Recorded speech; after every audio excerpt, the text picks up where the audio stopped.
after school, 3 o'clock in the parking lot. You try and run, I'm gonna track you down.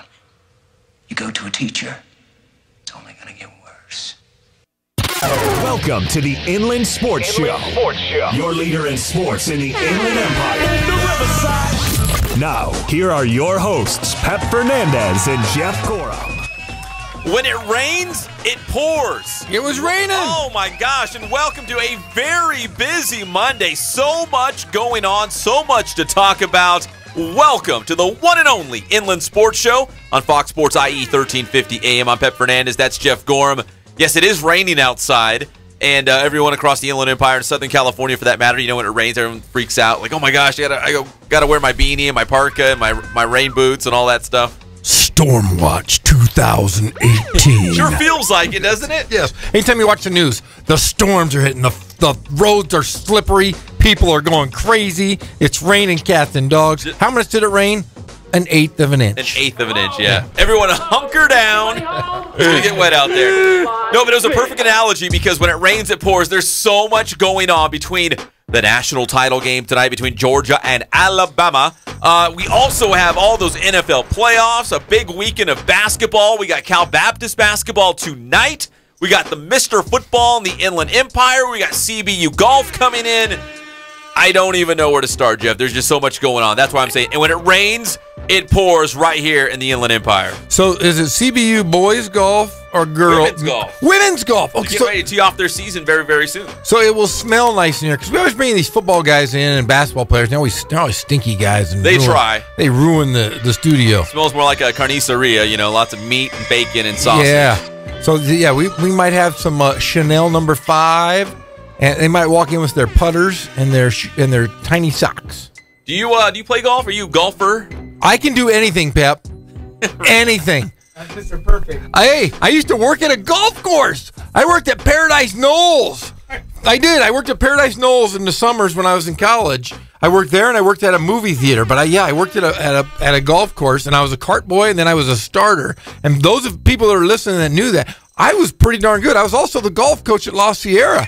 Will Jacobsmeyer and I were the golf coaches. In between playing doubles with Yancey Dodson on the tennis court in your illustrious basketball career, I played a little golf. Hey, I played high school golf with Tony Macy, was my high school golf coach and my basketball coach, and now he is the present golf coach at Norte Vista High School. The Tony Macy. Tony Macy. Local legend, yes. Tony Macy. And I think John Macy is going to help Tony Macy so we can have the Macy's brothers, like the Gorham. The Macy boys. The Macy boys over there, like the Gorham boys. They're going to be out there teaching Novi Braves how to play some golf. Very exciting. Yeah, I can play some golf. I'm not great, but I can beat you, Pep. Really? You know what? We should duel on the miniature golf course one of these days. I was just at Mulligan's last week. The family was out there practicing. I'll play in some mini golf. How about regular? Have you ever played regular golf? Yeah, of course. Are you any good? No. No. Not at all. I just swing big off the tee, and then the rest of it just kind of falls apart after that. Well, I think we should go have we should have an inland sports golf tournament. There you go. But you know, all of our intern guys are wealthy kids, so you know they all know how to play. They'll go. I'm over at the yacht club over here. Would you like to come over and play some golf? They wear their boat shoes. They wear cardigan sweaters. Yeah, they would whoop us. They golf a lot. Yeah, and you and I, we can afford to golf. We can afford the public courses. No, that's it. And we can't. We can't wear. We'll wear t-shirts and jeans. We're not allowed on the course. Yeah, I'd get kicked off every single course because that's all I got is jeans. That's true. There's nothing in between. Okay, so we've got a big show. Like I said, when it rains, it pours. There's so much to talk about. We got some big guests coming up as well. It's all brought to you by our good friends at Spoiled. Quick quality oil change. You'll be spoiled by great customer service and low prices. And I'm so glad I went over there because I got the wiper blades too the last time I went in. Oh, I was looking ahead. I knew Storm 2018 was coming, and it's here. Stormwatch 2018. Thank you, Spoiled. Ken Sporting Goods. More than 40 years in the Inland Empire. Ken Sporting Goods with all your sporting gear needs. KenSportingGoods.com is the website. Check it out. Get all those customized shirts and sweaters for your team. Also, Letterman's jackets as well. Boost Performance Training in Corona. Hashtag get boosted and become part of the circle of Boost, the Boost gang, as they say on their Instagram account. They can train you up in any sport. And they also have the new overtime programs. If you're a youth-level athlete breaking into the high school ranks, give them a call. Boost Training Systems in Corona and Catalano Motors in Corona off Temescal Canyon Road. You can buy, you can trade, you can finance. Check them out, CatalanoCars.com. Make that car shopping experience easy and smooth. Sometimes it can be difficult. Don't let it be. CatalanoCars.com. Catalano Motors off Temescal Canyon Road. All right, let's dig deep. Here we go into the show. Tonight, it's Georgia taking on Alabama for the NCAA National Championship, college football's title game, and it's an all-SEC game. Jeff, are you excited about it, or are you kind of lukewarm about it? You know, I'm kind of lukewarm about it just because, it's a conference championship is what it is. But the only thing is I would say I like about it is that you have, Nick Saban's part of his coaching tree is going to, go against the Godfather. Kirby Smart's going to go against Nick Saban. So it'd be nice since he's 11-0 versus ex-assistant coaches, and he's 11-0 by more of a margin of more than 2 touchdowns per victory. So it'd be nice to see Kirby Smart either win or at least make it close, if that makes sense. I think they'll make it close. I got Alabama in this one. Here's my deal with the game. So remember, I don't know, I'd say between 5 and 10 years ago, everyone said the SEC head and shoulders is the best college football conference in the country. Like yes. The players, the teams, the coaches, everything was just better about the SEC. And then in the last couple of years, you actually look real hard at the SEC, and people were saying, you know what? I think it was overhyped. I think the Big Ten, the Pac-12, the ACC with the emergence of Clemson, you know what? These other conferences aren't that bad. They're actually pretty close to the SEC. And now I think we're back to, well, okay, go ahead, look. It's Georgia, it's Alabama. The SEC's still on top. Well, you got to figure the last 2 years, they've really kind of suffered what the Pac-12 did this year. Pac-12 went 1-8 in bowls. It was ugly. Yeah, but the SEC kind of had the same fate the last 2 years. They've lost games they shouldn't have, and really the only team that really stands out is Alabama. It was top heavy. Yeah, so I mean, I'm still going to have to say I think Bama wins by 2+ touchdowns, even though I want Georgia to win. Yeah, I kind of feel like the Alabama-Clemson game in the national semifinals, the Sugar Bowl was more of the national championship. I know it was the title game the last 2 years. It was the semifinals this year, but I still kind of felt like that was the real title game. I guess we'll find out tonight when we see the final score, but I felt like that was the real national championship game. Yeah, it's just it is what it is. I mean, it's just, we don't have any West teams in it, so it's kind of, okay. No Pac-12. No Big Ten. But no, it would be nice to see Kirby Smart actually win one, even though I don't think he will. All right, so it's Alabama versus Georgia tonight for the national championship. In the NFL, we had our wild card weekend. The Rams are out. They lost the Atlanta Falcons 26-13.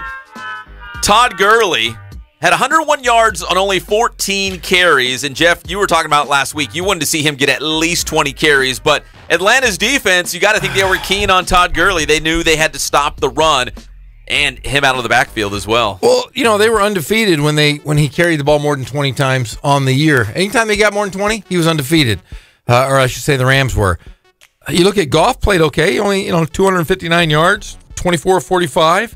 They just couldn't score. It just was one of those games where you go, hey, the Falcons are a redemption year for them.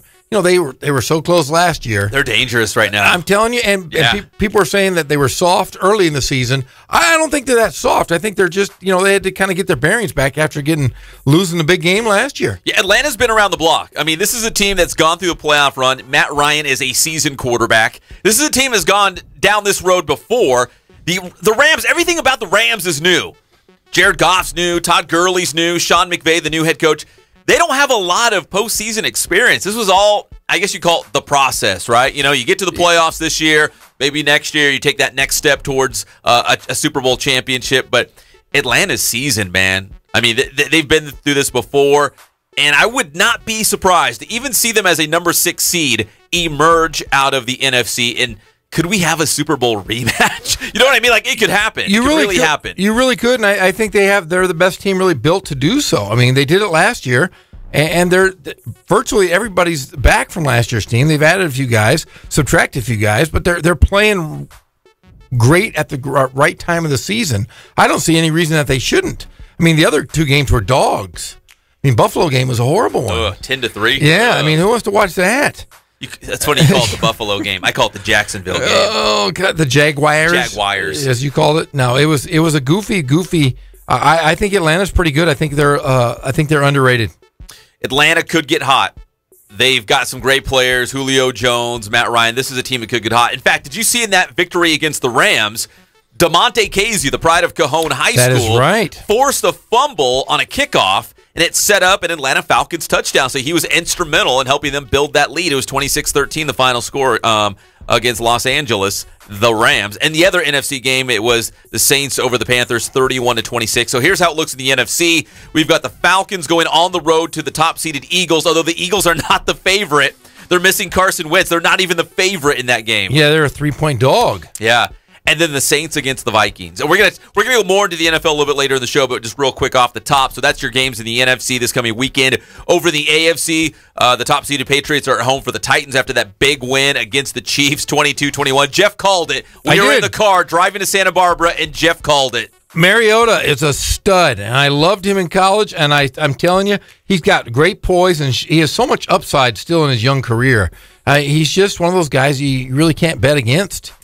And in the game of the year, the Jaguars over the Bills, 10-3. That was a real exciting one. Oh, horrible. Absolutely horrible. So here's some matchups in the AFC against the Titans on the road at the Patriots, and the Steelers will be at home for Jacksonville. Those are your 2 AFC games. Coming up tomorrow, news from the Raiderland, because it's all about the silver and black around here, right? Yep. And Greg knows what I'm talking about. And John Gruden will sign his 10-year, $100 million deal to be the Oakland Raiders. Now, how does that? I mean, how does he get $1 million and gets an ownership stake in the process? I mean, you think they'd have to vote on that? I hope. I mean, John Gruden, man. He's John Gruden, so he's going to get $100 million and he's going to get a stake in the team beyond that. That's not included in that. He's going to get whatever he wants. Oh, he's going to get a Darth Raider costume, like whatever he wants.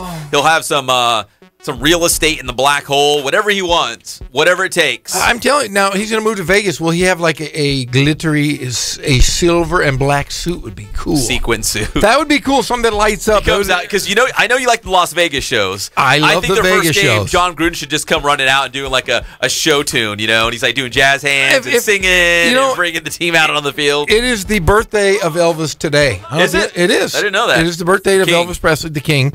And I do believe that if you're going to go to Las Vegas, you got to look the part. Wear your shirt all the way unbuttoned. You got to get a big medallion.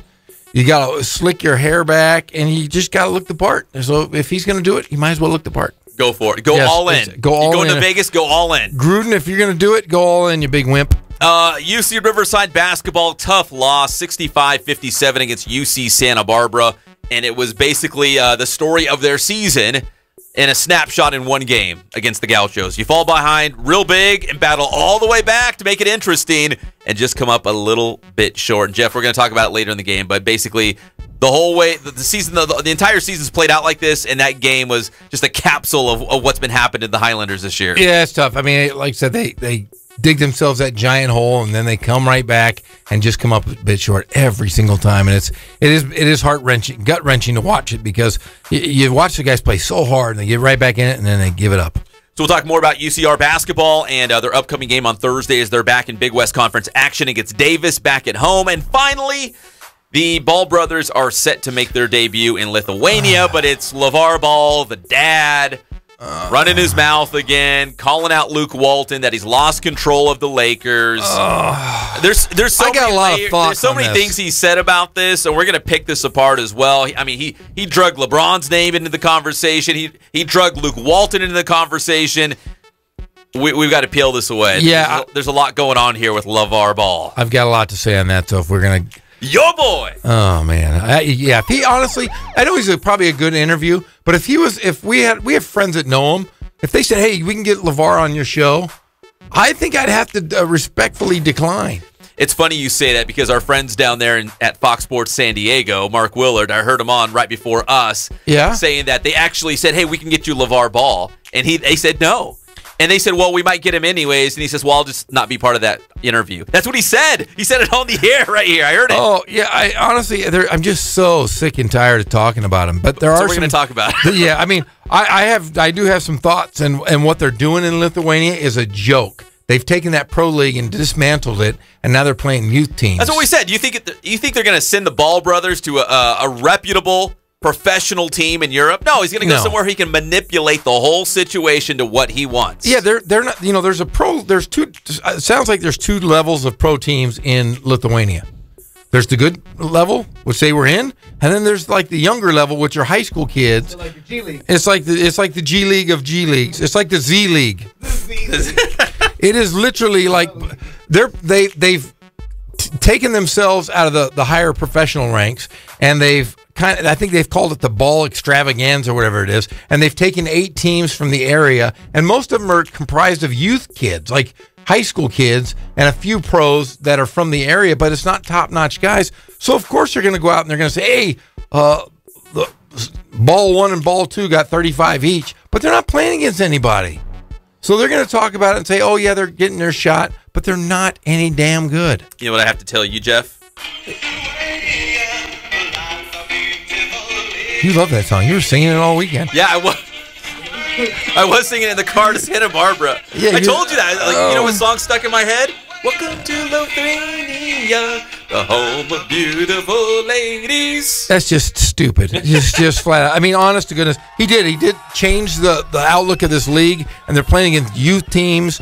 They're going to go out and they're going to get 30 and 35. I wouldn't be surprised if LaVar puts on a uniform himself and plays. They probably went around town. They found the butcher, the plumber, all these guys. Like, hey, we need you to play against them. They're going to drop 30 or 40. They're going to look really good, and everyone's going to be like, wow, they can play professional basketball. Look at them. Look at that.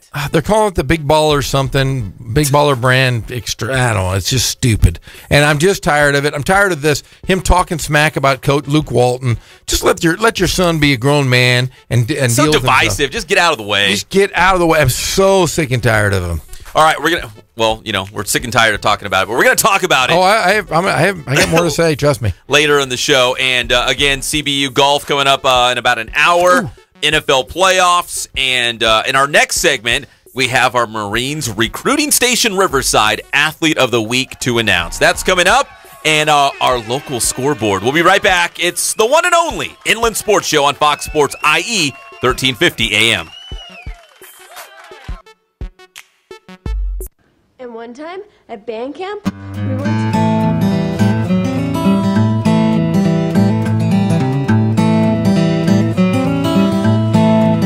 we focus on the customer here.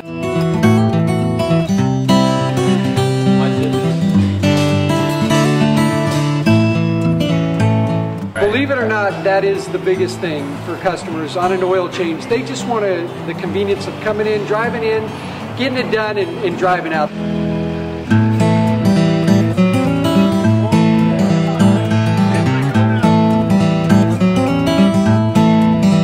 Just greet them, get them going, and they're done in about 10 minutes or so.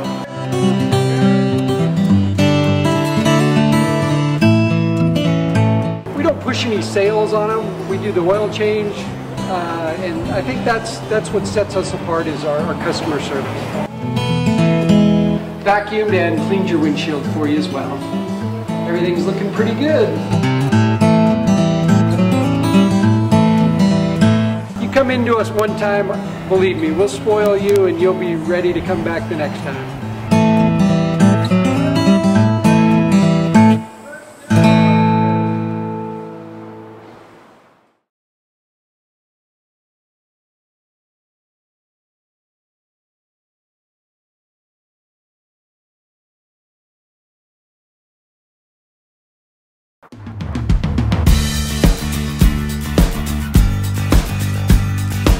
We're a small family-owned, strive for quality pre-owned vehicles. We're not a volume dealer, and we take every deal as personal to us.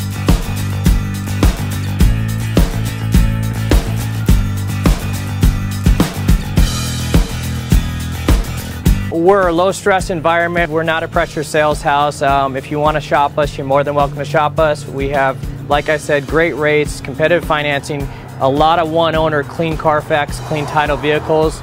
As you see, we have Carfax everywhere. That's most important to us, to educate our customers before they make a purchase.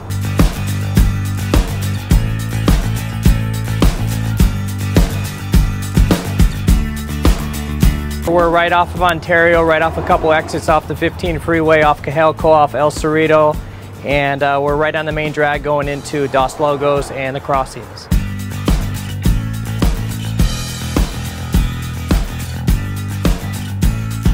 We have great financing, we have great lenders that we're using. We do buy, sell, trade, cash for your car, whatever we need to do to help accommodate the customer, that's what we're here for.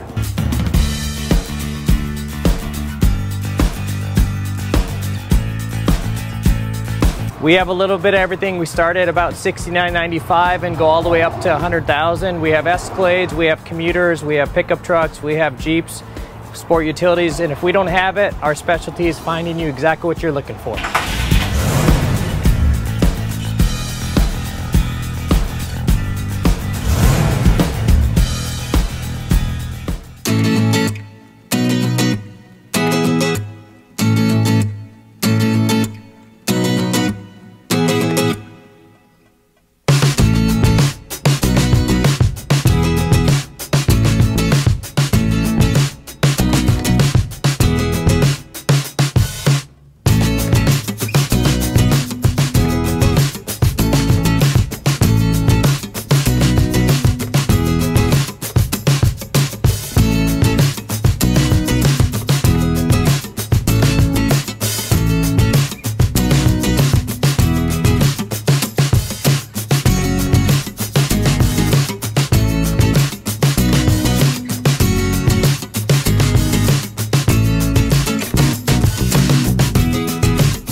Tutor or mentor. Give. Advocate. Volunteer. Live United. Take the pledge now at liveunited.org. Brought to you by United Way and the Ad Council.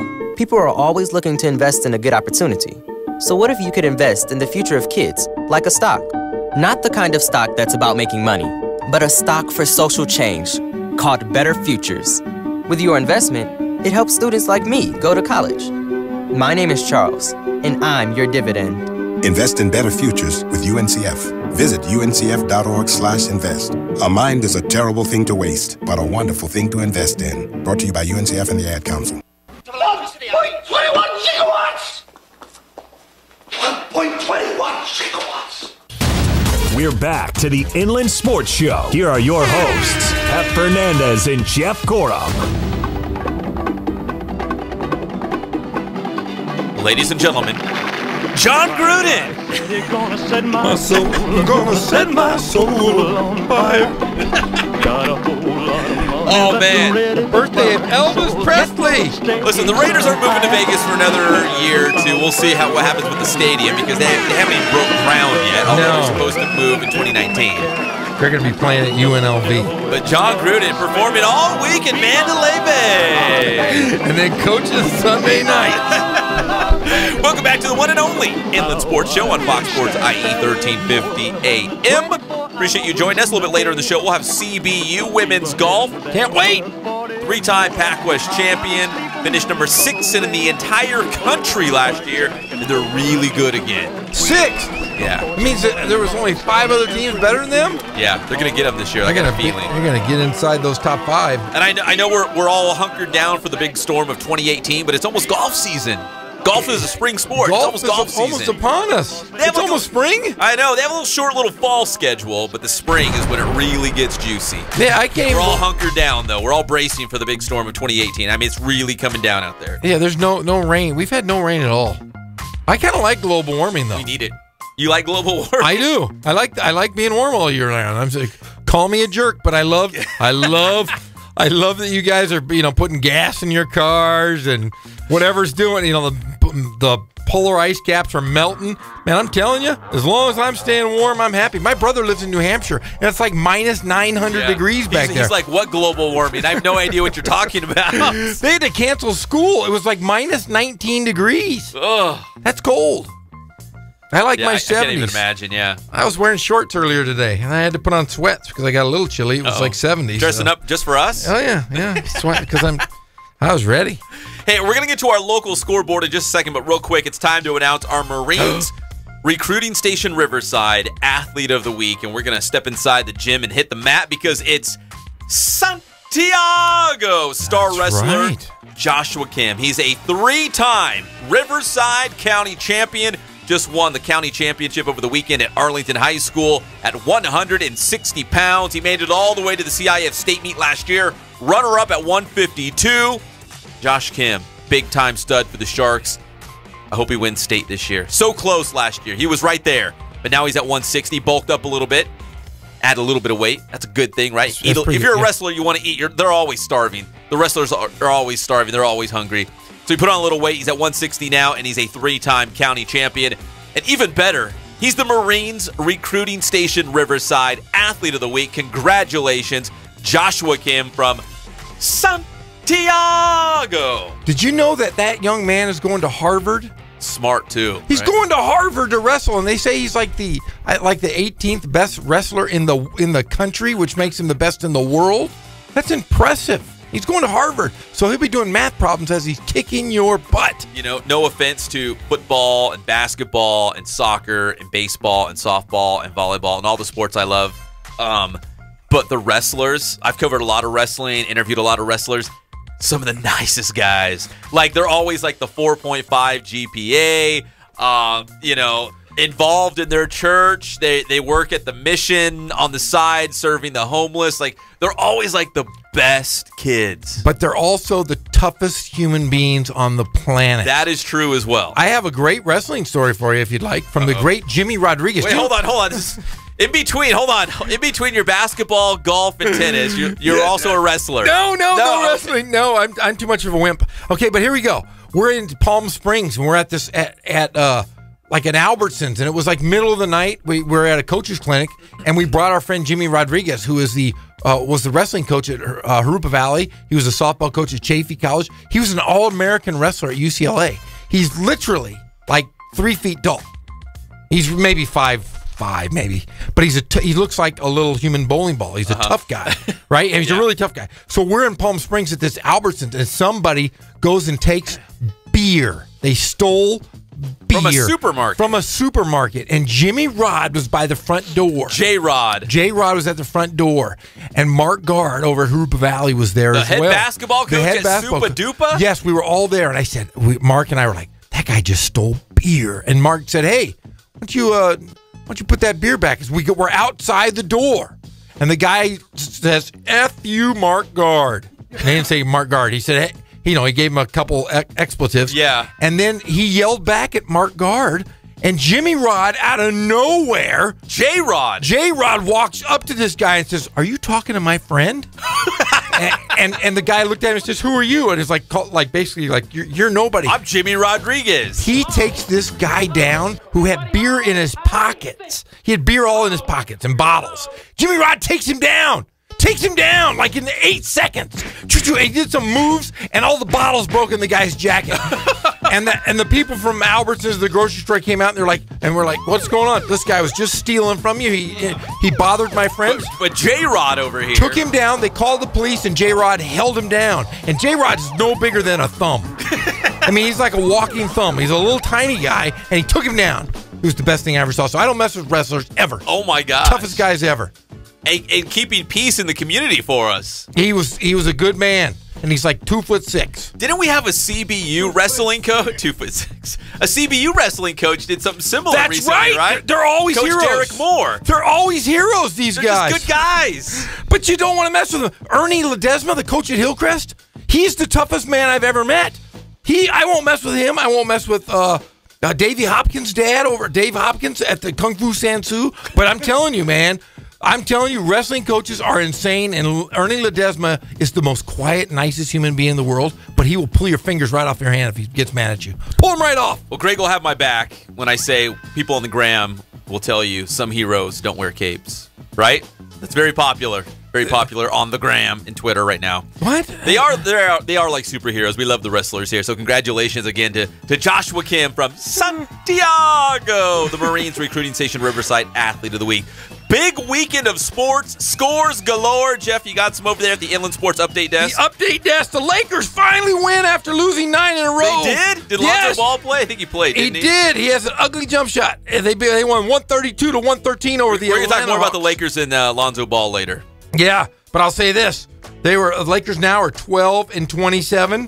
What? Yeah, but they beat the Hawks. The Hawks are only 10 and 29. Hawks are bad. What happened? The two worst teams in the NBA. So you know who the worst team in the NBA is?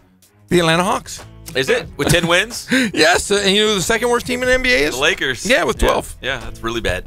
But they're 7 and 14 at home. Of those 7 of those wins coming home. But 132 points.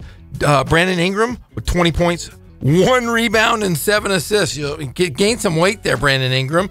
And then locally, we had some great high school games over at Riverside Poly High School. It was their big extravaganza. We'll call it the Yancey Dodson Riverside Poly extravaganza. Notre Dame beat Capel Valley. That's a good win for Notre Dame. That's a heck of a good win. They won 64-61. Roosevelt pulls by Temecula Valley by 54-53. That sounded like a great one. And then Damien goes and beats Great Oak.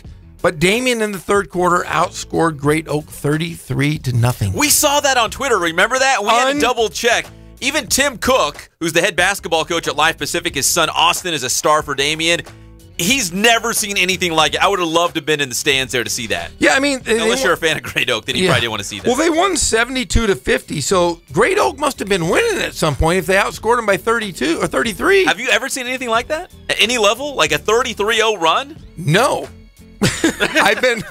Maybe. I think I've been on the back seen a lot of things. Burglars going down at Albertsons. No, I'm telling you this, so I think Ramona, when I was at La Sierra, they beat me by 80. So, yeah, I guess I've seen that a few times. I've been beat pretty bad in my life. And then in the finale, Riverside Poly beat crosstown rivals King 51-37. It's a pretty solid win for the Bears. That used to be an old Big 8 League rivalry game. Yeah. And every time, like even Yancey said on Friday, anytime King and Poly gets together, it's a rivalry game. I know they tried to build it up for football and basketball. I'm glad they played each other, but man, Poly's got a really good team. I don't like either one of those teams because it's Poly. I'm a Ramona guy, and King wasn't even around when I was in high school, so they don't even count. So, no, I like Poly, and Yancey does a great job. So, great win for them. And then we were up at UC Santa Barbara, and the Highlanders fell to the lovely Gauchos 65-57, and they go 0-2 in Big West play. They were teasing us. They were. They're like, you know what? We're gonna come back. It's gonna be a historic comeback. You're gonna write books about this game, and it just came up a little bit short. Yeah, they were down as many as 24 and brought it within 4, and they pulled away at the end. All right, we're gonna hit a break. When we come back, more NFL talk as we wrap up Wild Card Weekend. We look ahead to the next contest, and I don't know. I got a hunch. I'm gonna run it past Jeff about the Minnesota Vikings. The Vikings? The Vikings. They're not going to play in the Super Bowl. It's never happened. No, it still won't. But I've got a hunch. So we're going to talk NFL, and then a little bit later in the show as well, member CBU Women's Golf is coming in. And more on LeVar Ball, Jeff's boy. Yeah, jerk. We'll be back. It's the one and only Inland Sports Show on Fox Sports IE 1350 AM.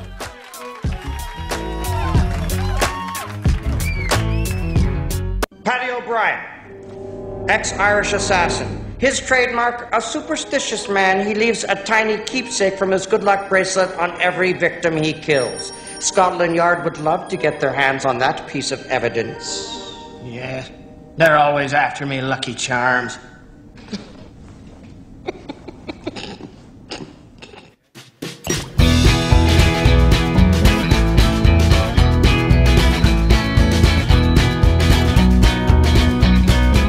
Thank God, first of all. I thank the great people that I've got around me that help support me, the people that work for me. As I started, if it wasn't for the people around me, we probably wouldn't be here right now, but I've got a great staff.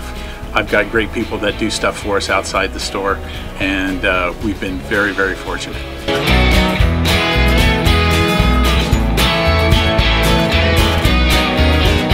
Our service is impeccable, and we just keep trying to get better every year.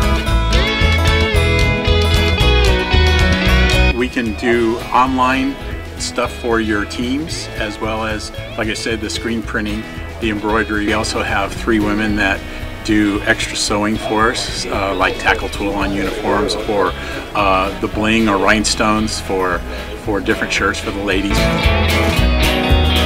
That's why we have certain racks just for certain schools, and the fun about that is that it turns into other schools that may come in here that aren't as close, that we can do stuff for them as well. We've had very, very good customers throughout the years, and it's just been a blast.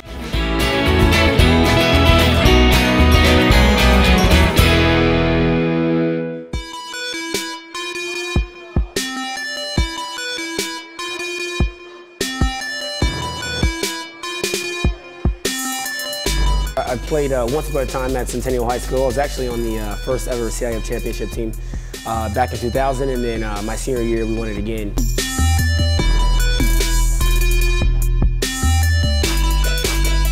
I'd say that's my passion because I've done it. You know, I know exactly where these athletes are at. I know what their mindset is right now. I know how hard it is to, number one, find a performance coach who can take you to the next level.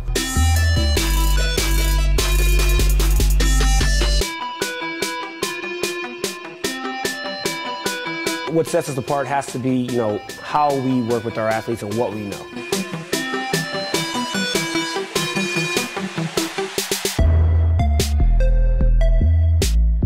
We can take an athlete and you know, help them reach their athletic potential, you know, help them, you know, prevent injuries, help get them stronger.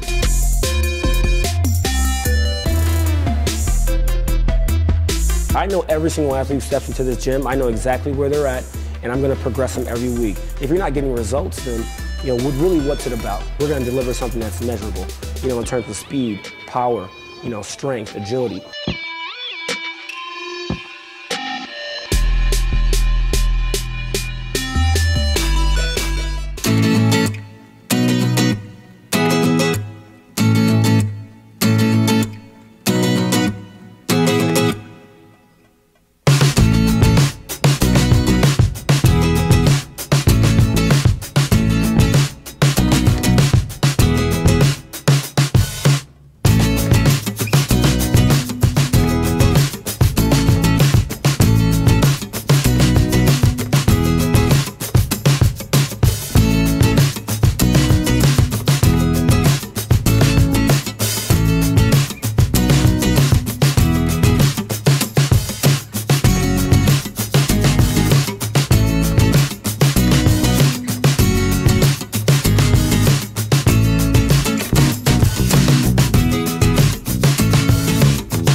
We're back to the Inland Sports Show. Here are your hosts, Pep Fernandez and Jeff Gorham. Love me. We hope you're loving the show today. Little Elvis Presley for you. Welcome back to the one and only Inland Sports Show on Fox Sports IE 1350 AM. I'm Pep Fernandez. That's Jeff Gorham going strong on a Monday when it rains and pours. Big show today. So much going on here in the Inland Empire and beyond, including the NFL playoffs. Yes, the Rams are out. They had such a great season. They got us all excited. But they lost in the opening round, the wild card round, to the Atlanta Falcons, 26-13. So the highest scoring team in the NFL this season at nearly 30 points per game. They were like at 29.9 points per game. Could only post 13 at home at the LA Coliseum against Atlanta. So the Falcons are moving on to take on the top-seeded Philadelphia Eagles, and the Eagles are not the favorite. It's because Carson Wentz is out. It's Nick Foles and company. Nick Foles! You gotta love Nick Foles. And the Falcons are the favorite in that one. And don't be surprised, Jeff, if we see a Falcons-Patriots rematch. I've seen crazier things happen. And I think if they get their shot, they're going to come after them, and they have I think they get them. Now, here's my thing. I believe, because of the Falcons are going to get hot, I think they're going to win in Philadelphia, which would mean the Vikings have a home game this weekend against the Saints. Oh, I know where you're going with this. I think the Vikings could be home for the next 3 rounds. So the divisional round, yes. The conference championship, yes, and the Super Bowl. So do you think they win and go to the Super Bowl? Are you going to predict it right now? Well, see, I really think that's good. Okay, either we're going to have a Patriots-Falcons rematch. Okay. Or we're going to have the Vikings home this weekend, home next weekend in the NFC Championship game, and then home again, which has never been done, for the Super Bowl. Well, it's got to happen once. I feel like the stars are aligned. I feel like in the NFC, there's not a dominant team. Like over in the AFC, I think it's safe to say that either the Patriots or the Steelers will advance to the Super Bowl. I think it's not really going out on a limb. They're clearly the favorites. They have so much tradition behind them. They've got great quarterback play. I just think Steelers and Patriots in the AFC. But over in the NFC, you look at those 4 teams, and you're like, man, I could see any of those 4 going to the Super Bowl. So why not? Why not the Vikings? Okay, now they're both 13-3, right? Who's the home team? Who's the home team then? Would it be a coin flip? I mean, who's the number 1 seed? If the Vikings went to the Super Bowl? Yeah, is New England the number 1 seed in the playoffs? Oh, you put the Patriots in the Super Bowl already? I see what you did there. You already put them in the Super Bowl. Yeah, well, I just don't think anybody's going to beat them. You know, you got the Tom Brady, for gosh sakes. Well, it's going to have to go through Foxborough. So let's say, the Steelers and the Patriots, they just feel like they've been on a collision course all season long to meet in the AFC Championship game. If they get past the Titans and Jaguars, respectively, that's what we're going to get. But it will be in Foxborough. That would be the AFC Championship game, which it's not an easy place to win, obviously. And we could have a Patriots game against the Vikings in Minnesota. Yeah, I'm telling you. But I don't know if the Vikings would be the home team. Yeah, because they're both 13-3. They're both number 1 seeds in their respective conferences. Well, the Vikings are 2. Oh, they're 2. The Eagles are 1. Yeah. So then it would be. That's what I'm saying. If the Falcons can beat the Eagles, right? Yeah. Then the Falcons would travel to Minnesota because Philadelphia is 1. If Philadelphia wins, then they will host the conference championship game. But you know what? I think the Falcons might pick them off. I think the Falcons would go to potentially Minnesota. I mean, I guess they could go to the Saints, but I think it's going to more so be the Vikings. Wow, good call. But I'm telling you, it would be cool. I would love to see. I'd love to see a Patriots Vikings. It would be cool just because it'd be at home, and they would actually be the visiting team because they're a number 2 seed and would go to the higher seed would be the home team. I would like to see that. That'd be cool. The Patriots and all their turmoil that's going on right now. They say there's so much everybody's stuff on the inner circle that's breaking down between the ownership, Bob Kraft and Mo Brady's brother. Yeah, Mo Brady's brother and Bill Belichick, the head coach. So I would like to see them basically tell the rest of the world, shut up, it's not as bad as you think, and we're going to rally around and win another Super Bowl. And meanwhile, again, the novelty of having the Vikings play in the Super Bowl and be the first NFL team to be in the Super Bowl in their home city. That'd be cool. I mean, that would be cool. It's never been done. That would be cool. Yeah. And I love the Vikings. They have that horn. Like when they make a big play, like Yeah. it gives me chills. I love all that stuff. Yeah. You know, I don't know. They'll have one in Vegas. Viva John Gruden. Yeah, John Gruden. The Raiders. Raiders are never going to be good again there. And see, Greg down here was all happy. He's like, man, it was a Raider weekend. I'm like, what do you mean it was a Raider weekend, man? They're not even in the playoffs. And they got tomorrow. They got their big press conference. He's like, they got John Gruden coming in to be the head coach. The Chiefs lost. That's a division rival. And the Rams lost. And he's like, man, it was a silver and black weekend all the way around. Okay, now, Raiders Christmas. It was a Raiders Christmas. Hey, how good is the NFC West going to be next year? I think the 49ers are on the rise. And I'm not just saying that because I'm a Northern California 49er guy. Okay, look at the quarterback situation of the NFC West. Goff. You have Garoppolo. Garoppolo. You have the Cardinals. Who's going to be the Cardinals quarterback? That's a really good question. Carson Palmer retired officially, so he's out of the picture. They're back. Who's Drew Stanton? I'm thinking Alex Smith could end up there.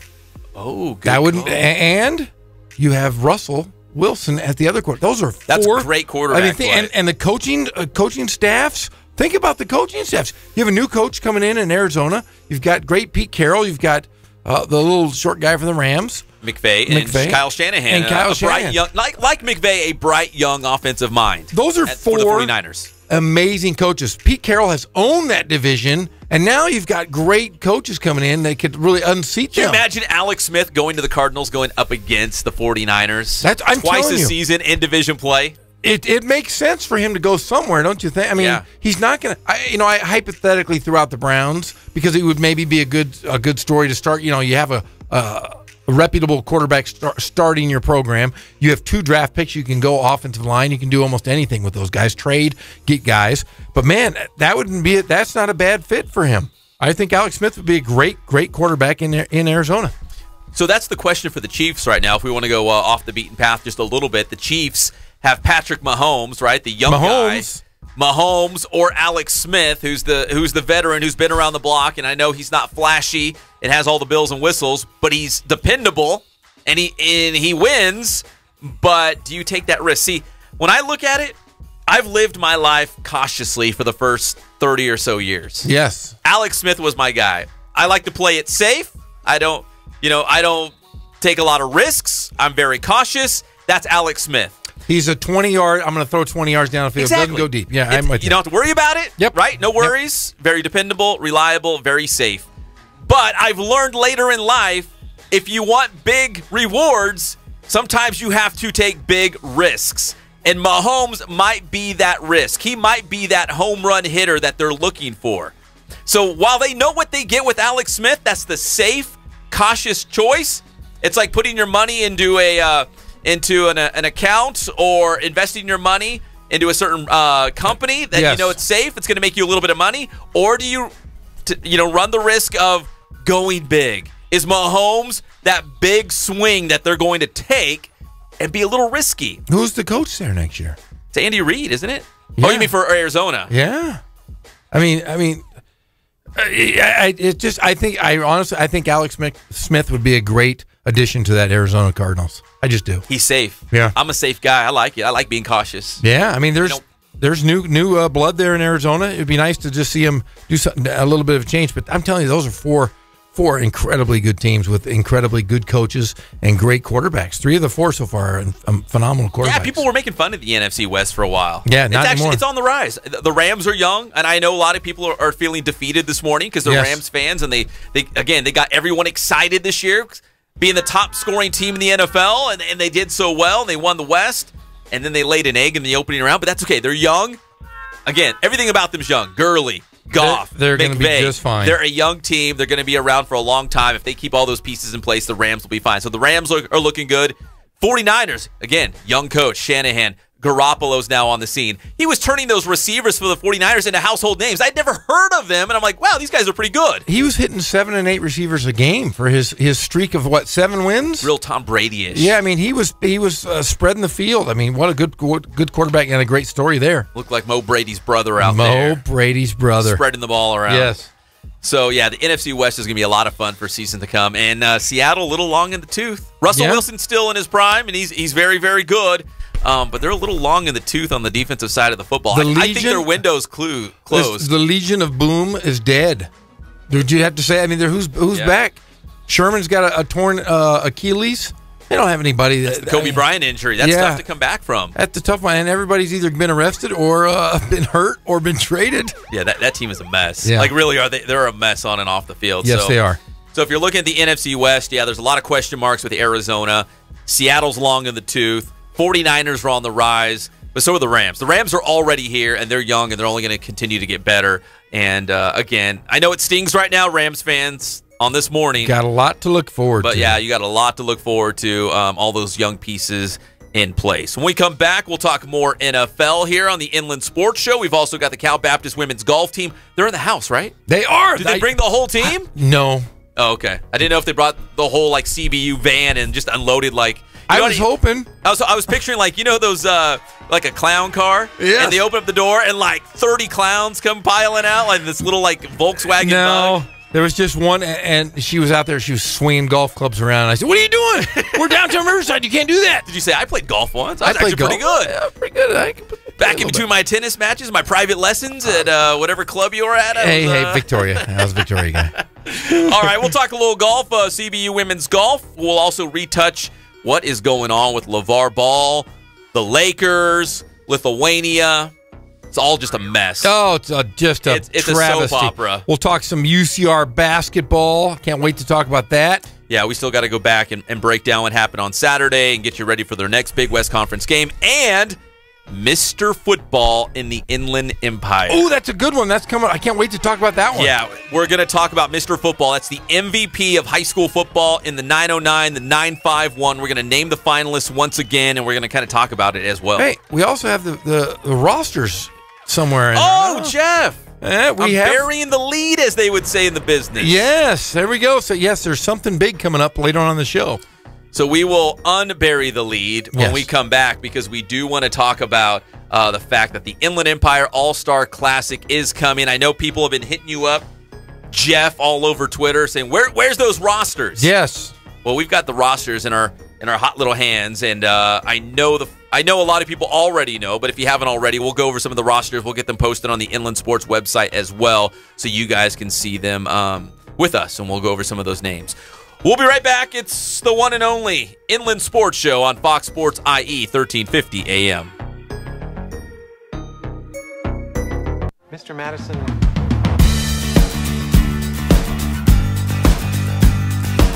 We're small, family-owned, strive for quality pre-owned vehicles. We're not a volume dealer, and we take every deal as personal to us.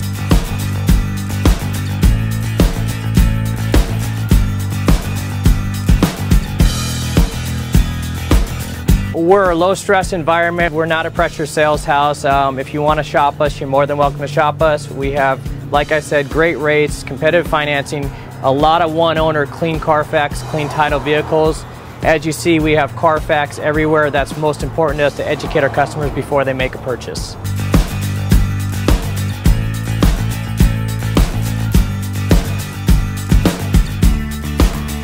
We're right off of Ontario, right off a couple exits off the 15 freeway, off Cajelco, off El Cerrito, and we're right on the main drag going into Dos Logos and the crossings.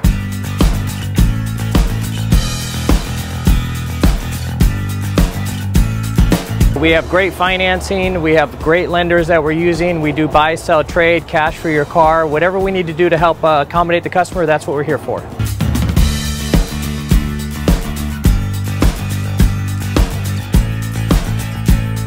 We have a little bit of everything. We start at about $69.95 and go all the way up to $100,000. We have Escalades, we have commuters, we have pickup trucks, we have Jeeps, sport utilities, and if we don't have it, our specialty is finding you exactly what you're looking for.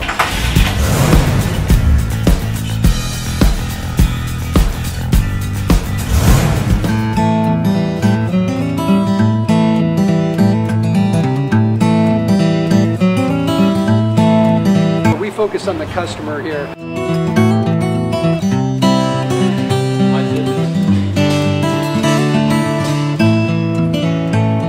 Believe it or not, that is the biggest thing for customers on an oil change. They just want the convenience of coming in, driving in, getting it done, and driving out.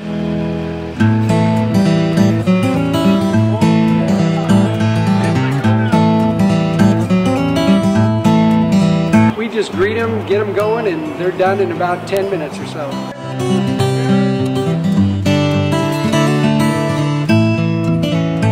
We don't push any sales on them. We do the oil change, and I think that's what sets us apart is our customer service. Vacuumed and cleaned your windshield for you as well. Everything's looking pretty good. You come into us one time, believe me, we'll spoil you and you'll be ready to come back the next time.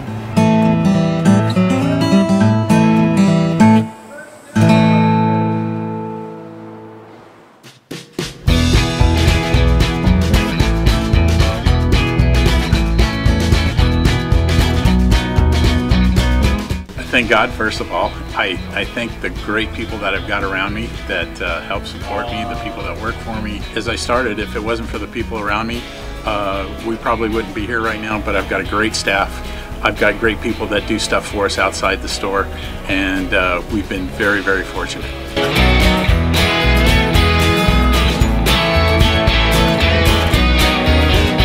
Our service is impeccable, and we just keep trying to get better every year. We can do online stuff for your teams, as well as, like I said, the screen printing, the embroidery. We also have 3 women that do extra sewing for us, like tackle tool on uniforms, or the bling or rhinestones for different shirts for the ladies. That's why we have certain racks just for certain schools, and the fun about that is that it turns into other schools that may come in here that aren't as close, that we can do stuff for them as well. We've had very, very good customers throughout the years, and it's just been a blast.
Fox Sports IE 1350 AM. We're proudly brought to you by Spoiled Quick Quality Oil Change, Ken Sporting Goods, Boost Performance Training, and Catalano Motors off Temescal Canyon Road in Corona.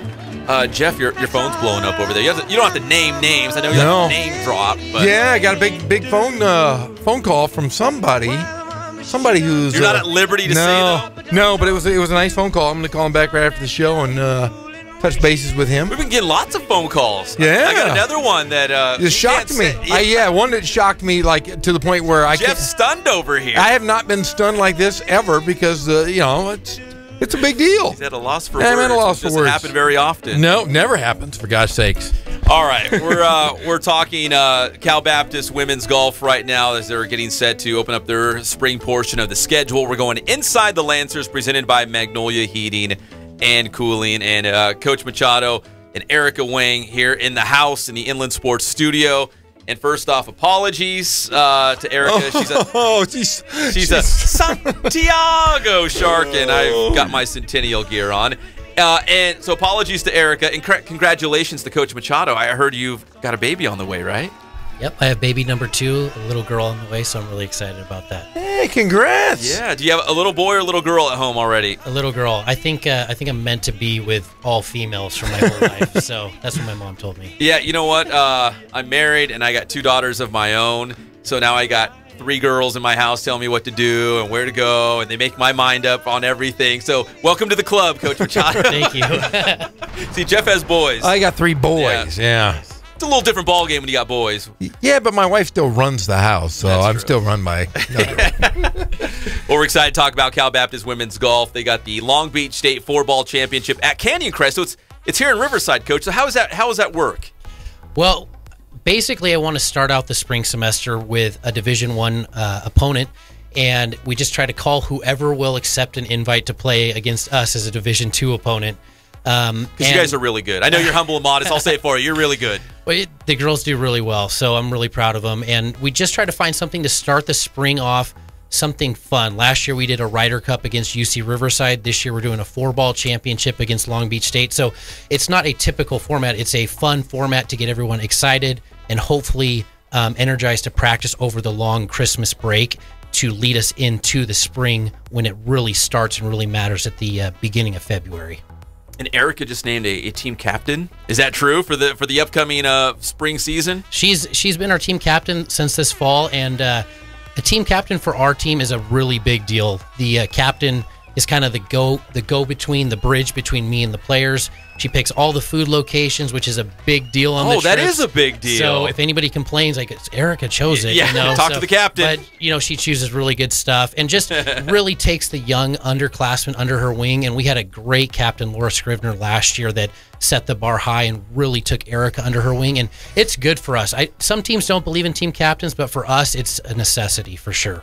Well, let's bring Erica onto the show as well, and we know her from her Santiago days just down the road here. And Erica, being the captain of the team, besides picking the food, I guess, when you guys are on the road trips and whatnot, but what does it mean to be a captain of this team and to just lead, to lead the other ladies into a season? It means a lot to me. It's a real honor, especially with our past captain, Laura Scrivener. She truly showed me how to do things and how to truly take care of everyone on the team and kind of be the bridge between our coach and everyone on the team. And it's just been a lot of fun. So you're all Pac-12 first team. You were all West Region. She's a stud. Again, they're very modest. And very humble in here, but so we can read all their accolades. But what are your individual goals? I know it's a team sport, but what are some of your individual goals going into this season? Because you've already conquered so much. I think individually, I would love to get another individual win sometime in the spring season. That's definitely a goal of mine. I'd also love for us as a team to make it a nationals this year. It would be our first time, and it would mean a lot because it's our last year as a Division II school. So it's kind of like our last run at it, and I think we can do it. So last year, you guys won the Pac West. It's been 3 years in a row that you guys have won conference. As the team captain, what do you think it's going to take to make it 4 in a row? I think it's going to take a lot of hard work, passion, and trust in each other and belief. So, Coach, let me ask you. So, you've had 3 in a row of winning the Pac West. I mean, what's the secret to the success of CBU women's golf? Well, if I could boil it down to it, you have to get the right players in here. It's all about the players. If you recruit well, then they will do all the heavy lifting for us. But I believe that my role in this has been to just establish a good team culture, to get the right girls, the right fit that believe in what we're doing, our team philosophy, our team culture. That word culture keeps coming to my mind, where everything we do, little fun activities, going out as a team to watch a movie, other things besides just golf, because they do so much of that it needs to be an overall experience where we can get this culture that when someone like a Laura Scrivener or an Erica Wang leave, they leave their lasting impression, and that culture continues. So that's the most important thing for us, I think. And going off that culture, I look at both of you guys. You're wearing the same wristband. What does that have something to do with your team chemistry and your culture? So our team motto is, I took it from my favorite Bible verse, which is "He is greater than I." So I changed that to "Team is greater than I." And it's in the Bible somewhere. Yeah. I think that's New Testament somewhere. Yeah. So we're an individual sport, but we're treated as a team sport, which is kind of a shock to a lot of the young ladies that have played junior golf, because they've always been out for themselves. So my job is to get them to consider this a team and everything to put the team first. So we have bracelets that say "Team is greater than I." We have little hidden messages on our shirts, on the inside of our backpacks, little things like that. I don't want to give too much away, but that's I want things that they see on a constant day-to-day reminder that let's put the team first, especially in a sport that's driven by individuality. We're talking Cal Baptist women's golf here with head coach Marc Machado and Erica Wang on the Inland Sports Show on Fox Sports IE 1350 AM. Erica, let me ask you, so in a sport that, like Coach just touched on, is so individual, how can you play as a team? How can you make your teammates better? Like maybe even in the middle of a round. I mean, because so much is just being focused on your next swing, what your score is, the hole, that you're on. Is there time as a captain to worry about like, oh my, I need to boost up my teammate. I know she just had a bad hole. Like I need to build her up a little bit. I mean, as a captain, how can you make this a team sport and kind of build up your teammates? Yeah, definitely. Golf is definitely an individual sport, but in college, it's just so unique how it's a team. And I feel like with what you just said about how if someone's having a bad time or a bad hole, it can be so easy to just let everything go and to just give up and to just pack your bags and just not care about what else happens in the round. But for our team, it's so important for us to just keep each other positive and have a good attitude out on the course, no matter how we're doing, and to try and stay neutral and not get too upset or too excited and happy. And what we like to do is to wave at each other or say hi to each other if we ever see each other on the course, because sometimes we'll pass by each other. And it's just something to just remind each other that we're playing for each other and not just ourselves. So to never give up and to always try our best for each other. Now at CBU, we cover a lot of Cal Baptist sports, and we've been to volleyball. And if they have a good point, they all scream, they're giving high fives, and it's nice and loud. You get on a golf course, and it's like silent. You hear the birds chirping. Yeah. Nice shot. Very good putt. Good putt. That was a great putt. Go get your sandwich and get to the tee box. It's very quiet. You know what I mean? Like it's real quiet. Like no one's really smiling. Like, everyone just goes to the tee box, and so. When that's all happening, like how do you, in your head, like, because I know so much of it's mental, right? Yeah, definitely. Like, are you picturing your next swing? Are you visualizing like excuse me, the hole? I mean, like what is going through your head to get your mind right for that next, let's say, the tee shot? For a tee shot, well, I definitely like to visualize my shot. I kind of like to use my imagination, but everyone's different. For me, I always go through the same pre-shot routine. So I have a system so I don't get... What is that? I'm just curious. Yeah. For me, I like to go through some key points. So I'd like to tell myself or check the wind, check the lie, and also like the yardage, which is like the 3 things I check for every shot. And then I will envision my shot, take a practice swing, and then go in, trust it, and hit it. Yeah, is there like self-affirmation, like, I am good. I've hit this shot 1,000,000 times. I've been on this hole before. This is easy. I can do this. I mean, for me, yeah, a lot. Yeah. In between shots especially, you have to kind of be your own cheerleader. So I think golf is unique in that sense. Hey, Coach, is it a lot of that? Because I know, you can go hit a practice round, you can go to the driving range, you can hit a shot 1,000,000 times, but sometimes at the end of the day, it's between the ears, right? It's a mental thing to just be mentally tough, and maybe you do have a bad swing, but you got to erase that. You got to forget about that and get on to the next one. Right. Yeah. It's very mentally draining out there. So you have so much time in between shots where your mind can just wander to places. So we have different breathing techniques, different distraction techniques that our girls will play little games with themselves out there to fill that mind space in between shots, because you may watch somebody else, 3 other people hit a shot. That could be 5 minutes between your last shot and the next one. So we have little techniques and things that we do as a team, and something simple as when you see your teammate too, it's mandatory. You have to acknowledge them. Either touch them, high five them, say hi, something. Because I've read a lot of stuff on teams and how physical touch is so good for a team, and it just really lets you know, like, that self-assurance of, hey, these girls are behind me.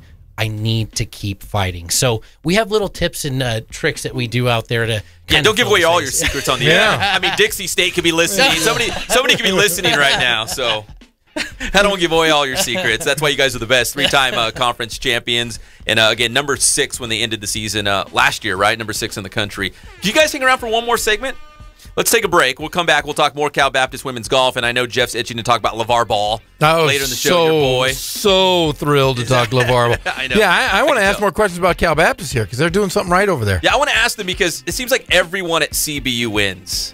What's something in the water over there? Yeah, everybody wins. Everyone's number 1 in the country. Everyone's winning championships. But new facilities. Now, is your home course Canyon Crest? Well, we don't really label it a home course. We share the wealth with everybody, but the courses we play at are Goose Creek, Canyon Crest, Victoria Club, Harupa Hills, and Tuckwit Canyon. So we kind of go all over the place, wherever they'll have us. They own the IE, basically. Yes, they do. That's it. Yeah. All right, more with Cal Baptist Women's Golf. We'll be right back. It's the one and only Inland Sports Show on Fox Sports IE, 1350 AM. You give her my touch. You give her the...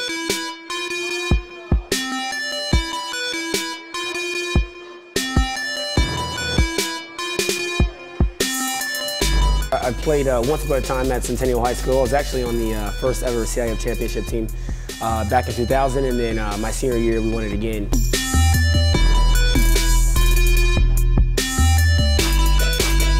I'd say that's my passion because I've done it. I know exactly where these athletes are at. I know what their mindset is right now. I know how hard it is to, number one, find a performance coach who can take you to the next level.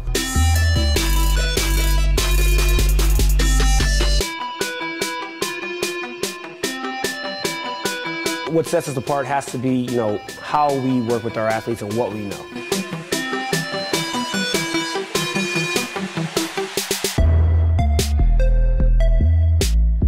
We can take an athlete and help them reach their athletic potential, help them, prevent injuries, help get them stronger.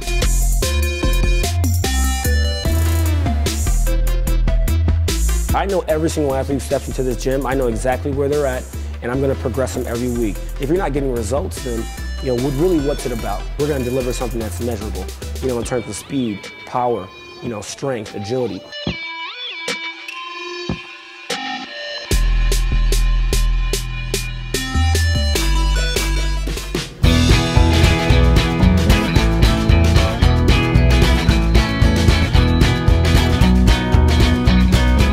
Thank God, first of all. I thank the great people that I've got around me that help support me, the people that work for me. As I started, if it wasn't for the people around me, we probably wouldn't be here right now, but I've got a great staff. I've got great people that do stuff for us outside the store, and we've been very, very fortunate.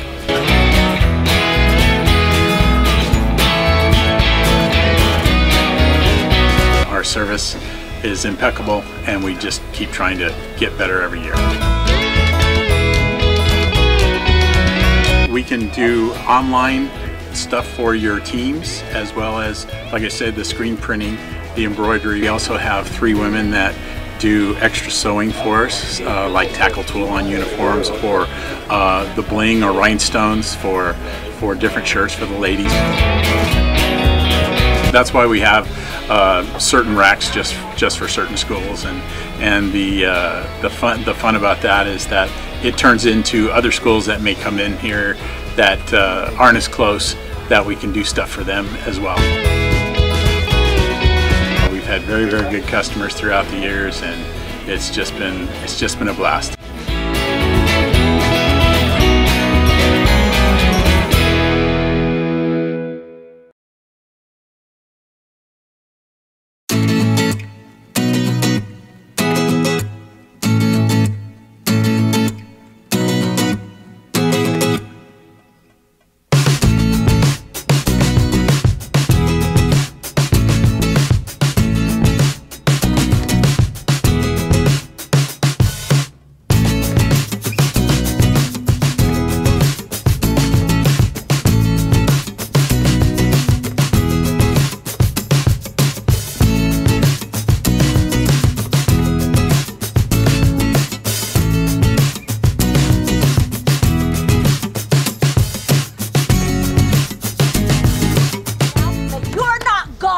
You're a doorman, okay? You're a doorman. Doorman. Doorman. Doorman. Doorman! Now back to the Inland Sports Show. Here's Pep and Jeff. Welcome back to the Inland Sports Show on Fox Sports IE 1350 AM. We're teeing it up with Cal Baptist Women's Golf head coach Marc Machado and star player and the captain of the Lancers, Erica Wang here.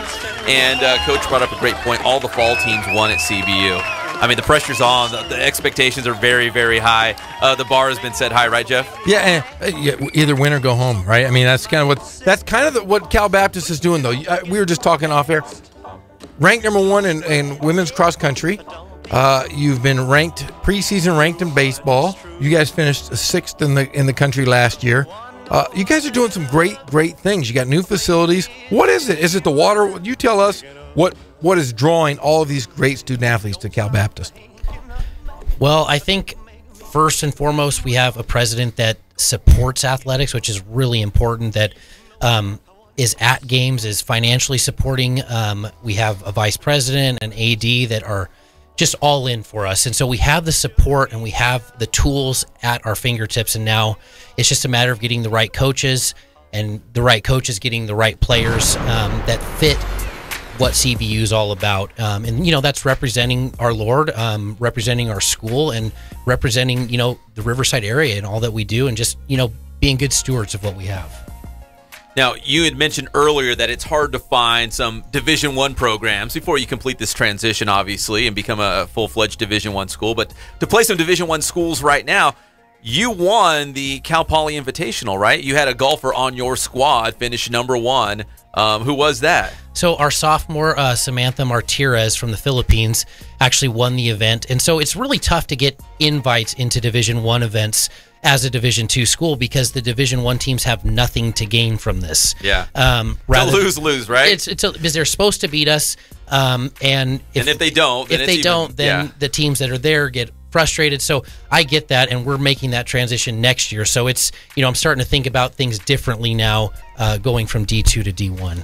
Now, in that transition, I mean, the WAC is such a wacky, to say the least. Yeah. You're playing in Chicago. You're playing in all these different places. So you'll be in the WAC for golf? Yeah. Yes, we're going to be in the WAC, yeah. So are there any teams in the WAC that don't have a women's golf team that you guys maybe will bring somebody else in to replace? Like, is the WAC different for golf as compared to maybe other sports? For the most part, it's about the same. I believe there's one school that doesn't have it, 1 or 2 schools, but for the most part, they have women's golf.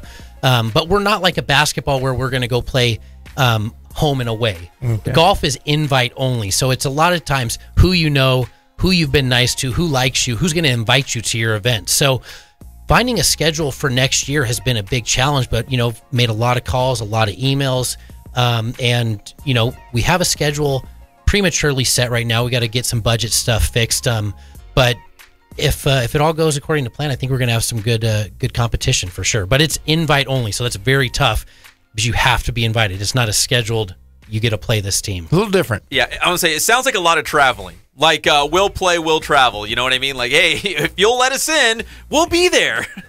Right, no, for sure. Our tournaments are usually 4 to 5 days, so we're on the road. I mean, we could go to Hawaii, we could go to Washington, we could go to Texas. I mean, all over the place. It's whoever will have us and whoever's got the best competition.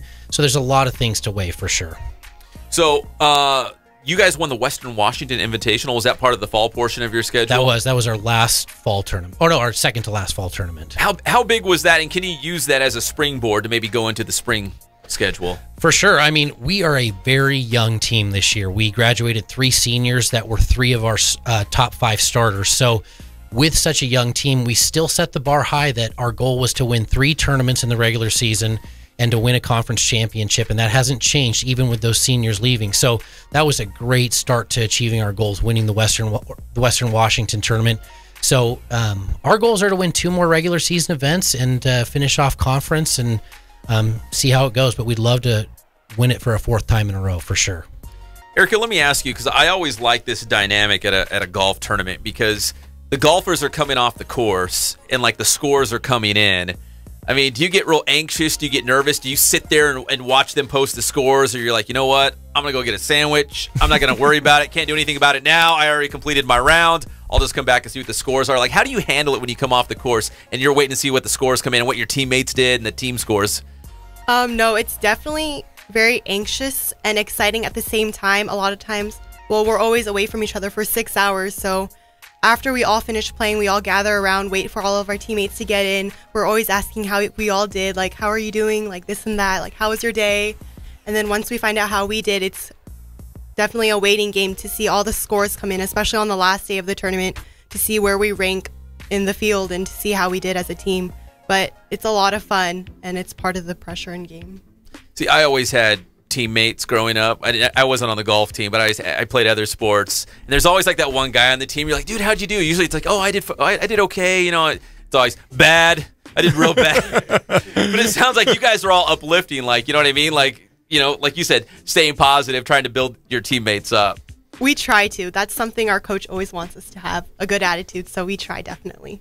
Again, going back to the mental aspect, being mentally tough, prepared, you know, battling through a bad shot and trying to, again, have that short-term memory to get back to that next swing and make it count and get back to have another great score on your card. Jeff, you grew up with Gary Adcock. I did. The skipper. The skip. At Cal Baptist University. Yeah, we were talking with Coach here.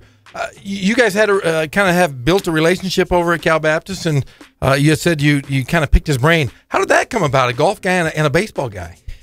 Well, this is my second year as head coach, so I had 5 years as the assistant for the men and women at CBU, and I just made it a mission to always ask the best coaches and pick their brains, because I looked at Gary and I thought, you know, Gary has done this for a long time, and he's done it well every year, year in and year out, with any changes that have been thrown our way, being NAI to Division II, and I know he'll do the same thing for Division I. So, you know, I just picked his brain and just asked him how he did things. I think that my personality is drawn to him because I'm a very organized, and I like to be on top of things, and I like to be in control. I like to know how everyone's doing, and I know Gary's similar to that, and he just has a really good system in place with his guys. And we talked a lot about culture, you know, having a team philosophy, having a team motto, what's going to lay that foundation for your team, and that's really important. So talked to him a lot, you know, and had talked to some of my mentors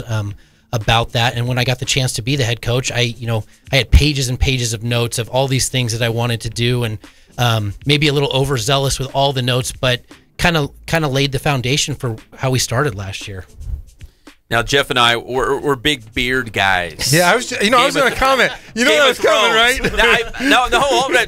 Yeah. Like, pull the curtain back for a second on the show. Yeah. I'm sure Jeff has just been staring at your beard. I was going, it's magnificent. That's magnificent. It's well manicured, but when's the last time you actually cut it? Well, I get it trimmed. Okay. I get it trimmed like every 3 weeks. Shout out to Motorhead Barber. She takes care of me. But, you know... because you don't see a lot of beards on the, Ricky Fowler. You know what I mean? Like, there's not a lot of beards on the golf course. It's glorious, Coach. It's glorious. Thank you. You're changing the game for golfers out there, you know, outside the box. When I have my my Oakley sunglasses and my bucket hat on, I look pretty intimidating, I'm not going to lie. Like to be fishing or something, right? Big beard, bucket hat. I'm telling you, you can walk around with a sword. You can be a lancer. You should just walk around just with a big lance and just walk around. That's what you should do. You fit the part, right? Straight out of Game of Thrones, you walk right out of the TV. We'll buy you a horse, and you just ride around campus. And then, look, there's the golf coach right there. Show right there, the CB basketball game. You fit right in, right? Medieval warrior here. Yeah. Game of Thrones. It's head coach Marc Machado and Erica Wang from Cal Baptist Women's Golf as we go inside the Lancers, presented by Magnolia Heating and Cooling. And besides the beard, too, I noticed the buckle. Jeff, I know you're a big attire guy. You didn't notice the buckle down there. I just know he's really well dressed. See, my wife would dress me like this. I always like to wear the shorts like this, but yeah, the buckle is sweet. The shoes are sweet. Coach, you're a pretty dapper guy. You're a dandy. You're a dandy guy. Yeah. As they say on Seinfeld, he's a dandy boy. Yeah. He's very dandy. He's all put together. He's kind of sloppy in here. He's all put together. Sweats. He's looking all good. Yeah. Erica, let me ask you, because you're a local gal. You played at Santiago in Corona, but I'm looking at the roster. It seems like the United Nations. You know what I mean? There's the Philippines, Czech Republic, Malaysia. You're a local gal. Are you kind of the ambassador for the Inland Empire, for CBU, for Riverside? Like, I know good places to eat. I know where the movie theater is. Because you're a local gal. How does that work with all the golfers on your team that are from, well beyond out of the area, from out of the country? Definitely. I think it's a lot of fun having so many people from out of the country. It definitely gives you a different perspective on life, getting to know each other and everyone's cultures back home, and being thankful for what we have and what they have. It's really nice. I think for me, I definitely do help them when they first come over here to CBU, get moved in, That's a big transition, you know what I mean? Yeah, definitely. Moving so far away from home. But really, what you guys share is the game of golf, right? Yes. And you know what I mean? Like, golf's universal. Once you get on the course, right, it's all good. Definitely. And I'm sure there's a lot of nicknames because I don't think I can pronounce half those names. Is there a lot of nicknames out there? Yeah, we give each other nicknames. Yeah, I'm looking at the girl from the Czech Republic, Kristina Abrahamova. That's look at that. Close. Pretty. What's her nickname? I just call her Christina, actually. Okay, that works. Yeah, she doesn't. For Abe. Let's see. There are some who are pretty easy. Alexandra Eder. Yeah. That was okay. Coach, that's close enough. Yeah. Samantha Martirez, is that what we said? Yes. Okay, and Jocelyn Chi from Malaysia. Yes. Chi? Yeah. Go by the last name. It's a cool last name. You got to go by your last name if it's that cool. So you got golfers from all over the place, and Erica from Santiago in Corona. So a little bit of local, a little bit international, and then they all come together. So, Coach, let me ask you real quick. In terms of recruiting, like, how does this happen? Do you have to go to all these places to find these golfers? Do you work your connections and build like a pipeline from some of these other places to come to Cal Baptist? Like, how does it work? Well, I'll tell you, we get a lot of Filipino girls, and the reason for that is my wife is Filipino, so I really understand the culture. Insider trading here. So that's part of my pitch when I speak to the families is, hey, I understand. We talk about food a lot. Sure. I know the culture. I've been to many family events, and it's just, I think for someone leaving their daughter so far away from home, knowing that myself and my wife are here and we understand where they're coming from is a big deal. And I always tell every recruit that I'm younger, I'm only 30, but I'm going to act as your dad when you're here on campus, and my wife is going to act as your mom. We're going to be, a second set of eyes for your mom and dad, and we want to take care of you. It's not just about golf. We want to take care of you and make you a better person. And when you look back on your 4 years, that, hey, I had a great golf career, but I also became a better person. That's a big thing about CBU. That's what they're doing, and they're pushing the overall student-athlete experience. And so our boss wants us to do that, and we make sure that we give them the overall experience and treat them as more than just athletes, because it's, at the end of the day, sports is great, and that's the thing that bonds us together, but the lasting relationships and friendships have to go deeper than just how did you do today on the golf course. So to answer your question, yes, we recruit in the Philippines a lot. Malaysia's kind of like a sister country to them, and so that's kind of how it's been. And, a lot of word of mouth is if a girl really enjoys her time and says, hey, coach isn't that bad, the program's fun, you coach should check isn't that bad. So, I always tell them, you're going to be spending a lot of time with me. So if you can hang with me and hang in Riverside, then this is the spot for you. So I like to try to go half and half if we can. California, local, U.S., and international. I don't want it to be so dominant because, like Erica said, it's important to have that cultural adjustment of appreciating other cultures. Yeah, absolutely. And as a parent, sending your kid to the other side of the world to play golf, I mean, that's reassurance right here. Like, hey, you know what? Look at me as a father figure, because as a parent, I'd be like, I want to make sure she's taken care of. Is she eating? Is she studying? How's her grades? Is she staying out of trouble? Like, all those things, when you're on the other side of the world, you want to have that reassurance. For sure. Yeah. All right. Well, guys, we appreciate you coming in. Again, what's the Lancer Joust, right, is coming up? Yeah, end of February. February 25th to the 27th, I believe. And what course is that at, Coach? Goose Creek Golf Club in Mira Loma. And is that the only home tournament for you guys this upcoming spring? Yeah, so that's our only home tournament. The CBU men host one at the end of March at Goose Creek as well. We're going to have 18 Division II teams out there, so it's going to be a big deal, and hopefully we have a little home course advantage. Yeah, maybe we can get Jeff out there to like bring the noise. I can marshal. The noise makers. I'm gonna be the marshal guy. Yeah, I'll drive around the course. I'm looking for scoring volunteers. Seriously, we could do it, Pep. You and I. You're the one bragging earlier, saying you were living on the golf course. I worked at Paradise Knolls. I'm telling you, I was a car. I can fix any cart. I'm telling you, I can pour a little distilled water in the batteries. I know what I'm doing. You know what I'm you're professional. doing. All right. Yeah. You'll be right at home on the course then. Erica, we appreciate the time. Best of luck. The captain of CBU. Best of luck, Erica. Thank you.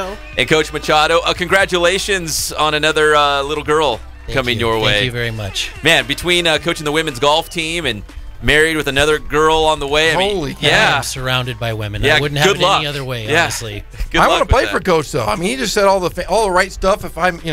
If he came into my house on a home visit, I'd want to play for him. Yeah. I'm trying to recruit you guys for volunteers at my church. Well, he's working it right now. No, you're great. Hey, I'm telling you, I'm sold. I'll go play golf. And he's from the Gary Adcock coaching tree, it sounds like. A little bit, right? Picking his brain a little bit in terms of being a head coach at CBU. Coach, we appreciate it. Thanks Thank a you lot, very guys. much. Really appreciate it. We just went inside the Lancers with the CBU women's golf team presented by Magnolia Heating and Cooling. When we come back, we're going to take you straight to Lithuania. Right? Are we going to go LeVar Ball? We're going to go a little LeVar Ball. Not too much, just a little bit. All right, I'll spew some shade as the young teenagers as say. they say it? Yes. All right. We'll be right back. It's the one and only Inland Sports Show on Fox Sports IE 1350 AM.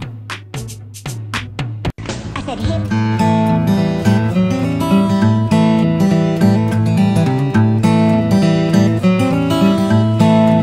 We focus on the customer here.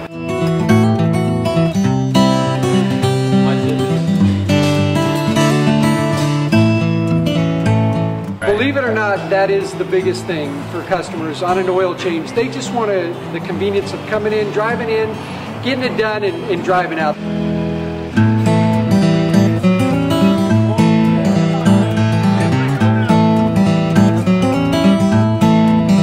We just greet them, get them going, and they're done in about 10 minutes or so.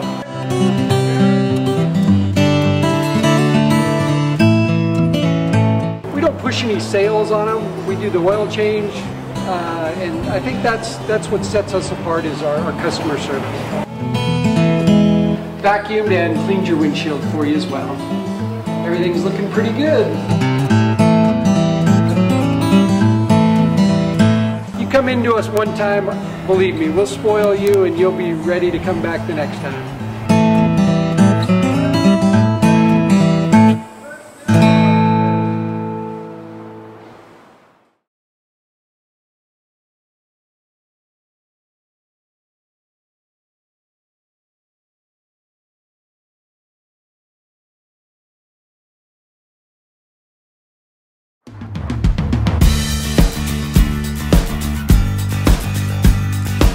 We're a small family-owned, strive for quality pre-owned vehicles. We're not a volume dealer, and we take every deal as personal to us.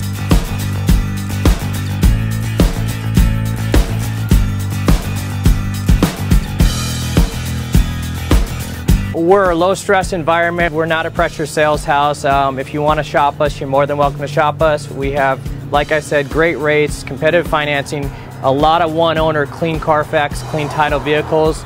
As you see, we have Carfax everywhere. That's most important to us, to educate our customers before they make a purchase.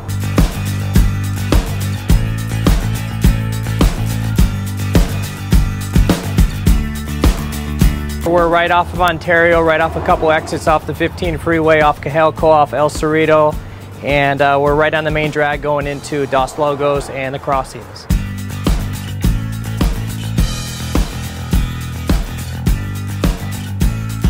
We have great financing, we have great lenders that we're using. We do buy, sell, trade, cash for your car. Whatever we need to do to help accommodate the customer, that's what we're here for.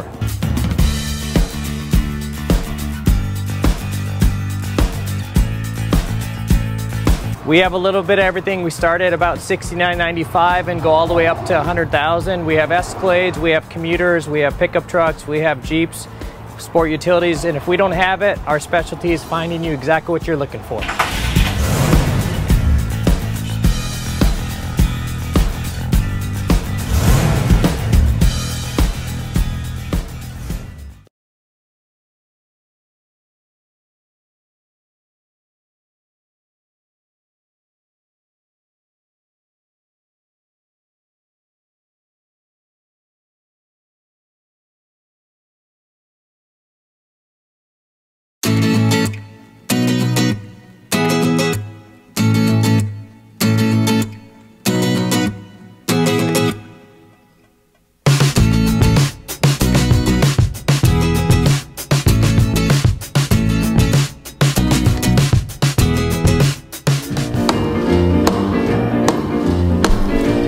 And welcome back to the Inland Sports Show on Fox Sports IE 1350 AM. Are you doing okay, Jeff? Yeah, I'm telling you, it's been a fantastic show at Cal Baptist. Oh man, Coach Machado and Erica Wang, man, they were awesome. We got to have them back in very, very soon. Yeah, and I'm going to say this. We work for UC Riverside, and we're around those guys, and everybody's so fantastic. We've met all the coaches there. I'm a Cal Baptist alum, and everybody that comes in here, they just always surprise me. The whole team motto, everything that they do over at Cal Baptist, they just do a great job. And I can see why they're so successful in everything they do.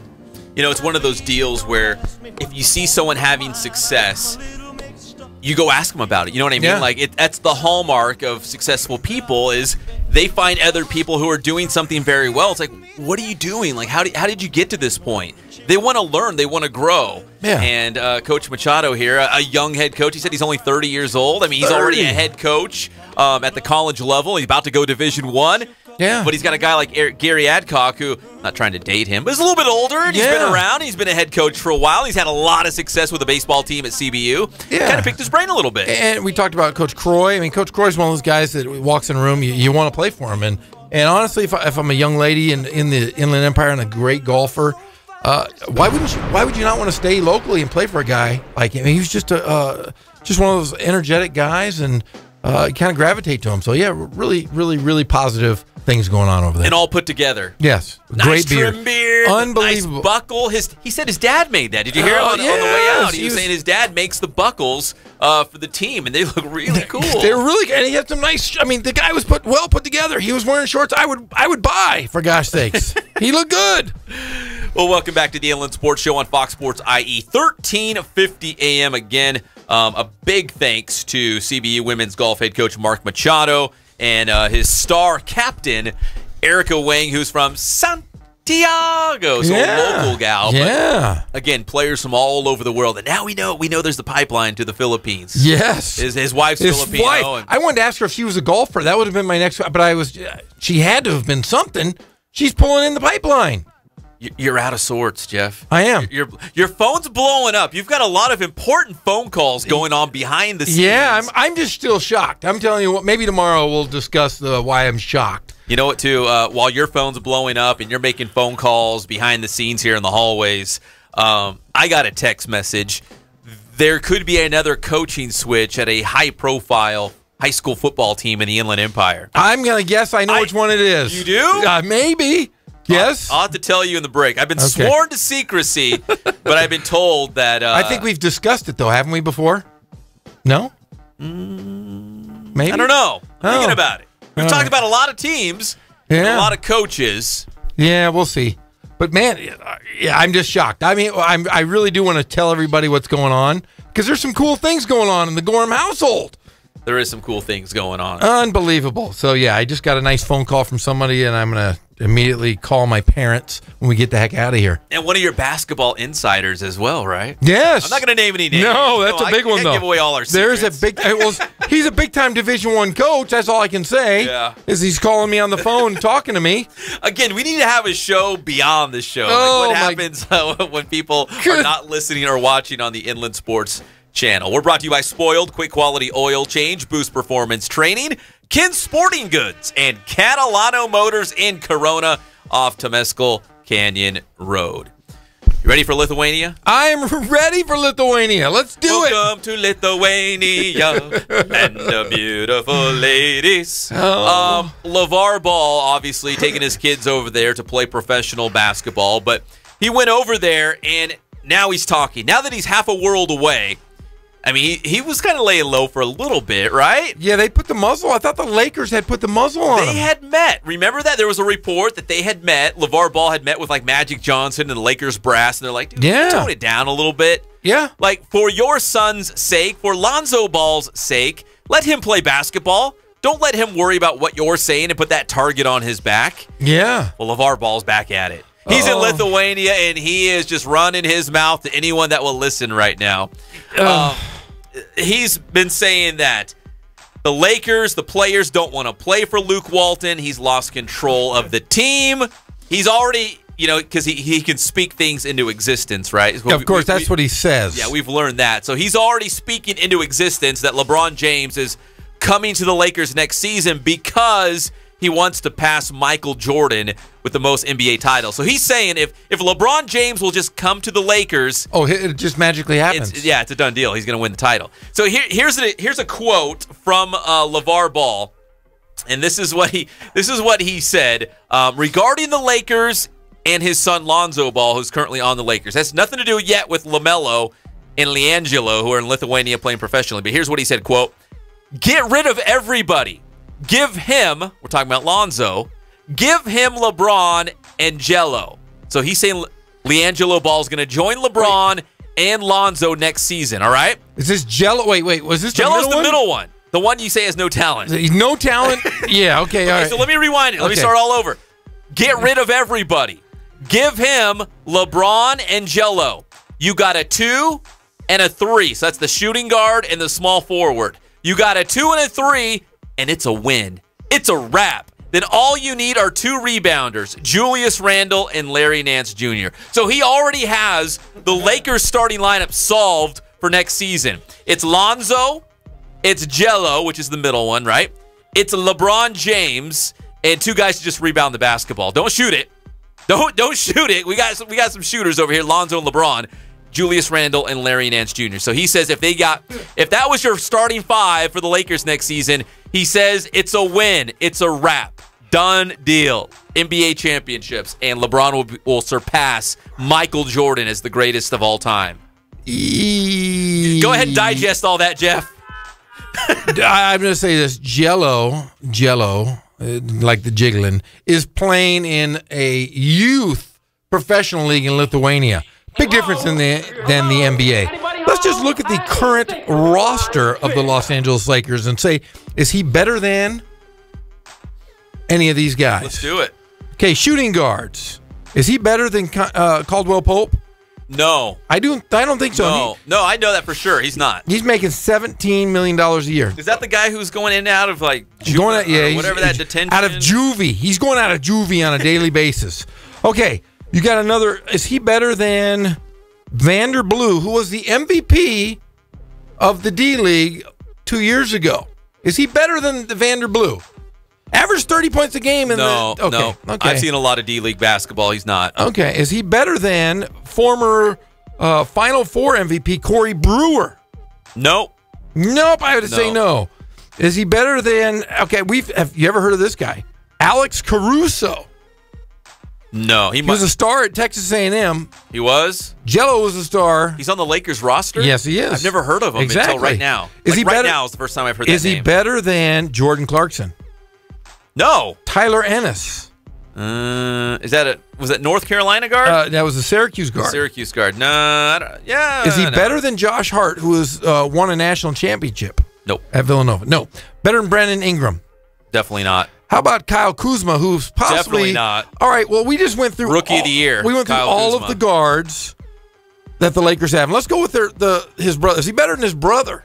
Who's another guard? Lonzo? Yeah. You got to be kidding me. No. Okay. He's never going to play for the Lakers. Ever. Yeah. I don't care what he says. He is borderline child abuse on his sons. There is no repercussions from him stealing overseas. Could have been in jail or prison for 20 years for stealing sunglasses.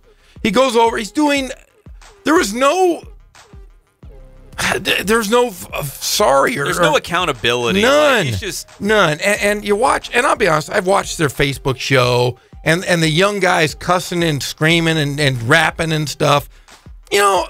It's the Kardashians, man. It is. It's ridiculous. And what are the Kardashians really famous for? I mean, they're famous for really a tape. They're talentless. A tape that they made, and the rest of it is just talentless, man.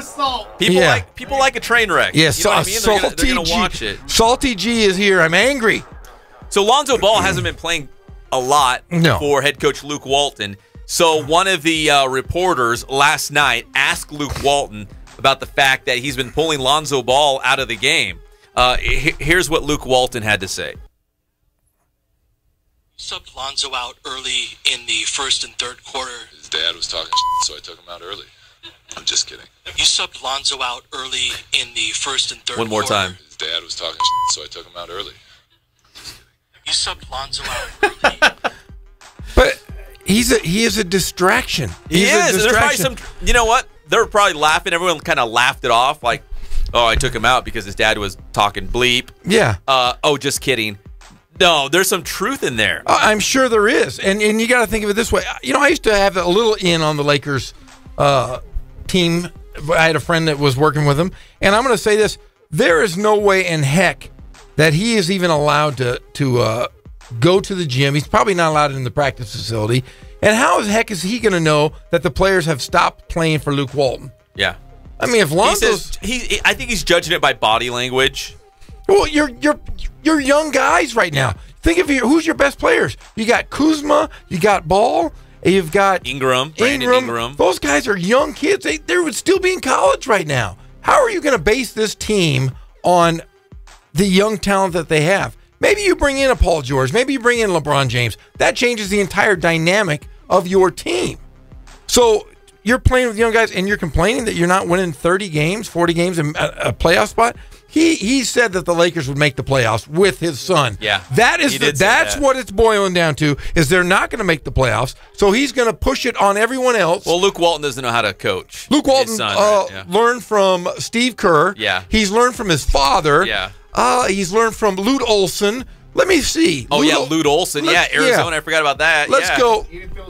Phil Jackson. Oh, Lute Olson. Phil Jackson, Lute Olson, Steve Kerr. I think he's learned a little more than Larry Ball.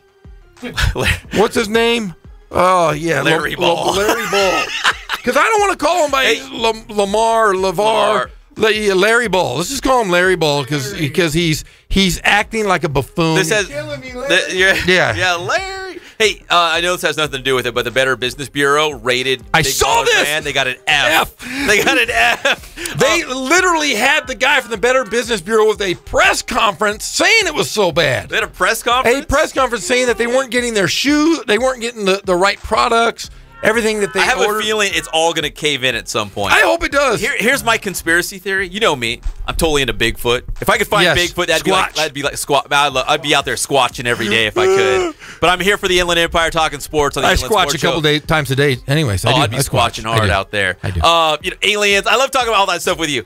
But my big conspiracy is, do you think LeVar Ball wants to coach the Lakers? Do you think he's trying to force Luke Walton out? And he's like, hey, if you bring me in, I know how to coach my son Lonzo. I can get LeBron here, and we'll win titles. The guy can't even which is ridiculous, but it still might be the truth. In his head, in his warped little mind, he might be thinking, dude, if I can get in there as the head coach, if I can force Luke Walton out, I'll be the guy to come in there because I'm the only one that knows how to coach Lonzo Ball. Well, I'll tell you this. I have a lot of friends that coach travel ball. And we know that I have a lot of friends and a lot of referees that coach ref travel ball. And they all say the same thing. It's a consensus. He's a buffoon. Larry Ball cannot coach travel ball. All he's doing is he's coaching for his sons to get 500 shots a game, and he's really doing a disservice to high school basketball. He's doing a disservice to UCLA basketball, which he's tarnished. His son really kind of tarnished the brand of UCLA basketball. Oh, I'm sure the Bruins were happy to see Jello Ball, and then the fact that LaMelo's never going to end up at UCLA. No, you know what? These kids need a good, as my dad would have said back in the old days, they need a good ass whipping. Yeah. And I hate Jesus rode an ass. Okay, it's in the Bible. They just deserve, and honestly, they need to be taken and spanked and told, hey, show a little respect for the people that have come before you, because what you're doing is a travesty. UCLA is a very proud, long tradition program. Yeah, and like Coach said from Cal Baptist, was it team before I? Yeah, team before I. He left a Chino Hills program that was a CIF championship 2 years ago. Last year they don't win it. They've had 3 coaches in 3 years. It was the only thing that was I as in team. It was all me, yeah. And you leave a program because you don't get enough shots. That tells you right there. He's doing it. What's that teaching the young man? Yeah. He's being homeschooled by his dad? How smart is his dad? It's embarrassment. Larry Ball needs to just disappear. And I think... Well, they've disappeared to Lithuania, and they're set to make their professional debut. It's not professional. Well, it's youth whatever basketball. You want to call it. Oh, whatever you want to call it. LaMelo and Jello will be playing in Lithuania very soon. Meanwhile, back home, Lonzo Ball, the fact, Jeff, that he just has to walk. He has to walk into the locker room every day. He has to go into work knowing that his dad's saying these things, and you've got to think his teammates, obviously, they're hearing these things too. You know what I mean? That's just an awkward situation for a rookie to have to go in there and try to diffuse a situation that he didn't even bring upon himself. No, and it's not fair to him. It is not fair. We've said this before. We both like Lonzo Ball. We got nothing against him. Yeah, and he's got a target on his front, and he's got a target on his back. He's got a target from the people in the bleachers that are yelling and screaming at him because his father. They've made him an enemy. Yes. From what I've heard, he's a nice young man. I don't want to call him a kid because I think once you're out of high school, you're a man, and I think you need to own your own responsibilities and take ownership. But the players in the court, they want to beat him as bad as they possibly can. Oh yeah, those guys are professional athletes. Patrick Beverly, like some of these other guards out there, they've said when they play the Lakers, they circle that game on the calendar because they're going to go out there and shut Lonzo Ball down. And his dad brought that on him. Not Lonzo Ball. His dad brought that on him. And the younger one drives a Lamborghini. The Jello drives a Lamborghini. What are you teaching these young men? I mean, it comes a point where somebody has to say, just knock it off. Just stop interviewing him. Yeah. I think ESPN said, somebody at ESPN said, it's their right. We can interview him if we want. Well, you know what? That's fine. We also have the right to turn you off if you interview him. Yeah, they're even requesting that deny journalists media credentials if you're just doing it to try to interview LeVar Ball. Well, I think if you're a journalist, you just don't interview him. You have some morals and ethics, and I think that we've lost that in society through social media. I think a lot of ethics and morals have disappeared because of stories like this, because of stories like the Kardashians, because of stories of guys cheating in college, the scandal with the coaches that were cheating. Yeah. There's really, social media has really kind of ruined and tainted the sports we love. All I have to do is look at society and the things they enjoy. Just go on Twitter or Instagram, and you see the things they follow. Again, they're like the sports version of the Kardashians. They are just a mess. Everyone's got issues. I don't know if it makes people feel better about themselves when they look across and be like, well, my life stinks, but man, look at them. Like they've got all these problems and issues and bad things happening. Of course, they got millions of dollars too, but more money, more problems, right? Yeah, I mean, they're billionaires based on people watching TV shows and watching Facebook. And I'll be honest with you, I'm on social media. I'm on Instagram, Twitter, and Facebook. But the only things I really discuss are this show, sports, my kids, because I enjoy food. Really, those are the only things. And those are the only things that matter to me are my friends. I'm not negative. You're never going to hear me post anything political because I'm too stupid to be political. But I am smart enough to know what's right and what's wrong, and I'm seeing a lot of wrong with this situation. And again, LeVar Ball has solved the Lakers' problems, and this is, again, what he said, quote, for the Lakers, get rid of everybody. So now Lonzo's going to go to practice and be like, dude, why did your dad say get rid of everybody? You think I'm trash? Yeah, right? You know what I mean? Like, again, he put that on Lonzo. He said it. Now it's on Lonzo. Yeah, because you got to think, and I know in the back of these players' heads, they're going, I wonder if he is talking to his dad. And that's what it boils down to, is you're going to start getting distrust there. Is Lonzo saying, dude, Dad, we could be really good if we did this and we did that? Yeah, I mean, he just echoing what Lonzo says. I choose to believe it's not. I think I choose to believe that nobody tells LeVar what to say, and he's just going to say whatever he wants. But yeah, and then you leave just two rebounders, Julius Randle, who's been disappointing to an extent. Yeah, Randall and Larry Nance Jr. Like, how did he? Very athletic. He didn't even put Kuzma in there, who might be the Lakers' best player. Kyle Kuzma is their best player. Yeah, he was a great. He didn't even name it. It's Lonzo, it's Jello, it's LeBron. Yeah, and then two guys just rebound the ball. Don't shoot it. Just rebound the ball and give it to LeBron and Lonzo and Jello so they can score. Yeah, like Clint Parks is the guy that works out Kyle Kuzma, and I'm going to tell you right now, that's hard work right there. That guy has worked hard. He was a great player at Utah, but he was shooting, 19-footers in the college three-point line, the NBA three-point line, two different things. He's always been a very good shooter, but he's one of those guys that's going to get better and better and better, and you're going to see Kuzma with a great career. You watch. All right, enough is enough. We're going to move on from Larry Ball, and we're going to go to UCR basketball when we come back after the break. The Highlanders coming off that tough loss against UC Santa Barbara. They're 0-2 in conference play. Can they pull it together against Davis on Thursday night? We'll talk about that when we come back. It's the one and only Inland Sports Show on Fox Sports IE 1350 AM. You ready to go back out there? Yeah. All right, Sherry, can you do this? Rolling with the homie. So how you guys doing? My name is Coach Ray Bass. We're here at the Boost Performance Center today, and here with the one and only Pep Fernandez, and we're going to go over a real basic vertical jump, all right? Progression.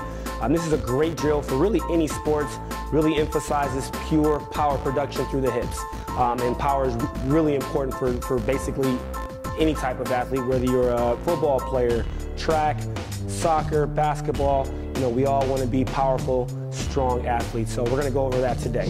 All right, so first things first, I'm going to have Jacob go ahead and stand with his feet underneath his hips. So you want to have your toes pointed forward. You want your feet to be about hip width, all right? He's going to have his shoulders flexed, all right, in front of his body. So his arms up in front. Okay, now, the most important part here is what's called a counter movement. And what that is I'm going to throw my shoulders back into extension, all right? I'm going to flex my hips, all right? So the shoulders are going to be flexed, and the hips are going to, the shoulders are going to be extended, and the hips are going to be flexed, all right? And then we follow that up with shoulder flexion and hip extension. It's got to be really fast, all right? So right now, I'm just going to show you the first phase of that. So I want you to, Jacob, I want you to drop your hips into flexion. I want you to throw your arms back into extension when I say go. Ready? Go. Right there. So come up. That's the most important movement there. So after that, it's the landing, all right? So we want to get as high as we can. As I go up, I want to extend through my hips, through my knees, on my toes pointed up. And when we land, I'm going to land back into that hip flexion, arms extended, and I want to stick the landing, all right? So we're going to go over it now. So now we're going to actually jump here, Jacob. I want to see that counter movement. Go ahead and walk a little bit closer to the hurdle here. We're going to extend on the way up. As we elevate, extend through the hips and the knees, stick the landing, throw the arms into extension. Here we go. Ready? On you.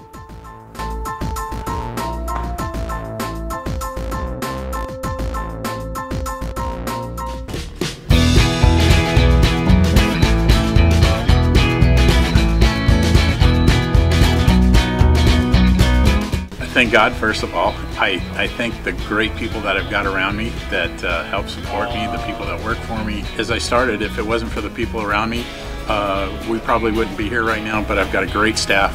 I've got great people that do stuff for us outside the store, and we've been very, very fortunate.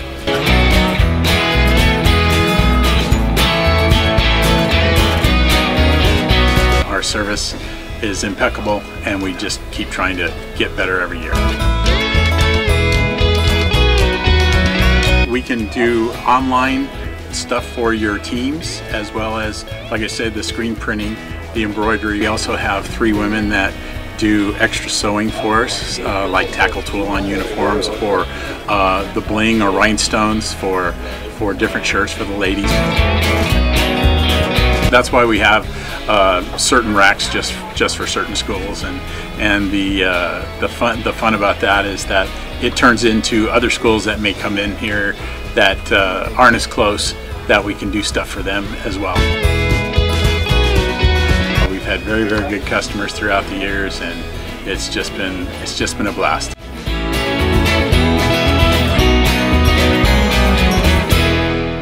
Do it!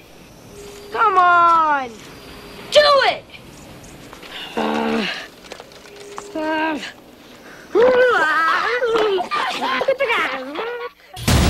We're back to the Inland Sports Show. Here are your hosts, Pep Fernandez and Jeff Gorham.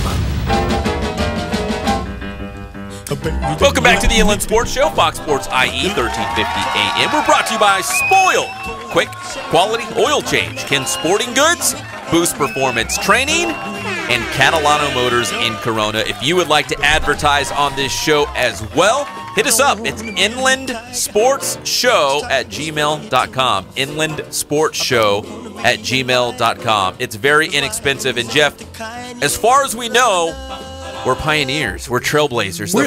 We are the only. The first. Yes. That too. The first and only weekday sports talk show in the Inland Empire in drive time. The very first. History is being made, and you can still be a part of it. InlandSportsShow@gmail.com. Yeah, pretty shocking that we're the first. I've never been a trailblazer in anything. I've tasted weird foods. I mean, that's probably the closest thing I've come to being a trailblazer. What's that travel show? The weird food guy, Bizarre Foods. Bizarre. Thank you, Greg. Yeah, Bizarre Foods with man. Andrew Zimmern. I'm kind of that bald guy. Welcome back to the show. It's been fun, man. We've already burnt through 2 hours. Again, I told you when it rains, it pours. There's so much going on today. It's so much to talk about. We got to keep this thing moving because we're running out of time here.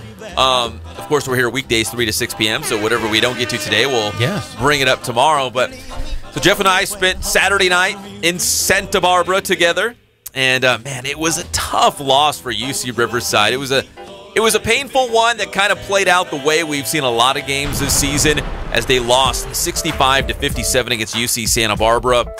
Again, they go down big double digits. They battle back. They make it close. And in the end, it's like time runs out on their comeback. Yeah, it's been one of those years where they've dug themselves holes virtually, in every road game except for the Cal game and the Cal State Fullerton game. They've been out of it the first half, and they've had to play catch-up every single time.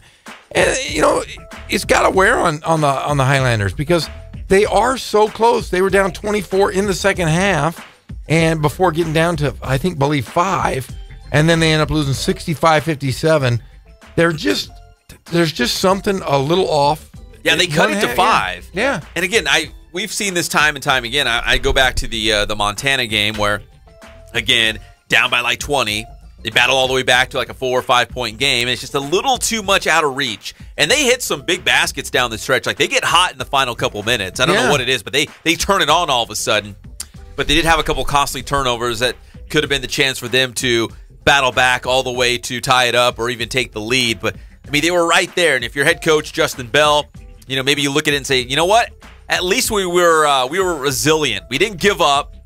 But it's kind of been the same thing all season long. They got to find a way to get over that hump, or more so, not even get behind by that many points. Like it was big time double-digit points. Yeah, and it came out to shooters. I mean, Leland King, the graduate transfer, and we discussed this. The graduate transfers now in college basketball are transforming those mid-major schools. I mean, you had a player up at Seattle University that played at Wisconsin, was the starting point guard at Wisconsin last year, and comes on and starts as a graduate senior.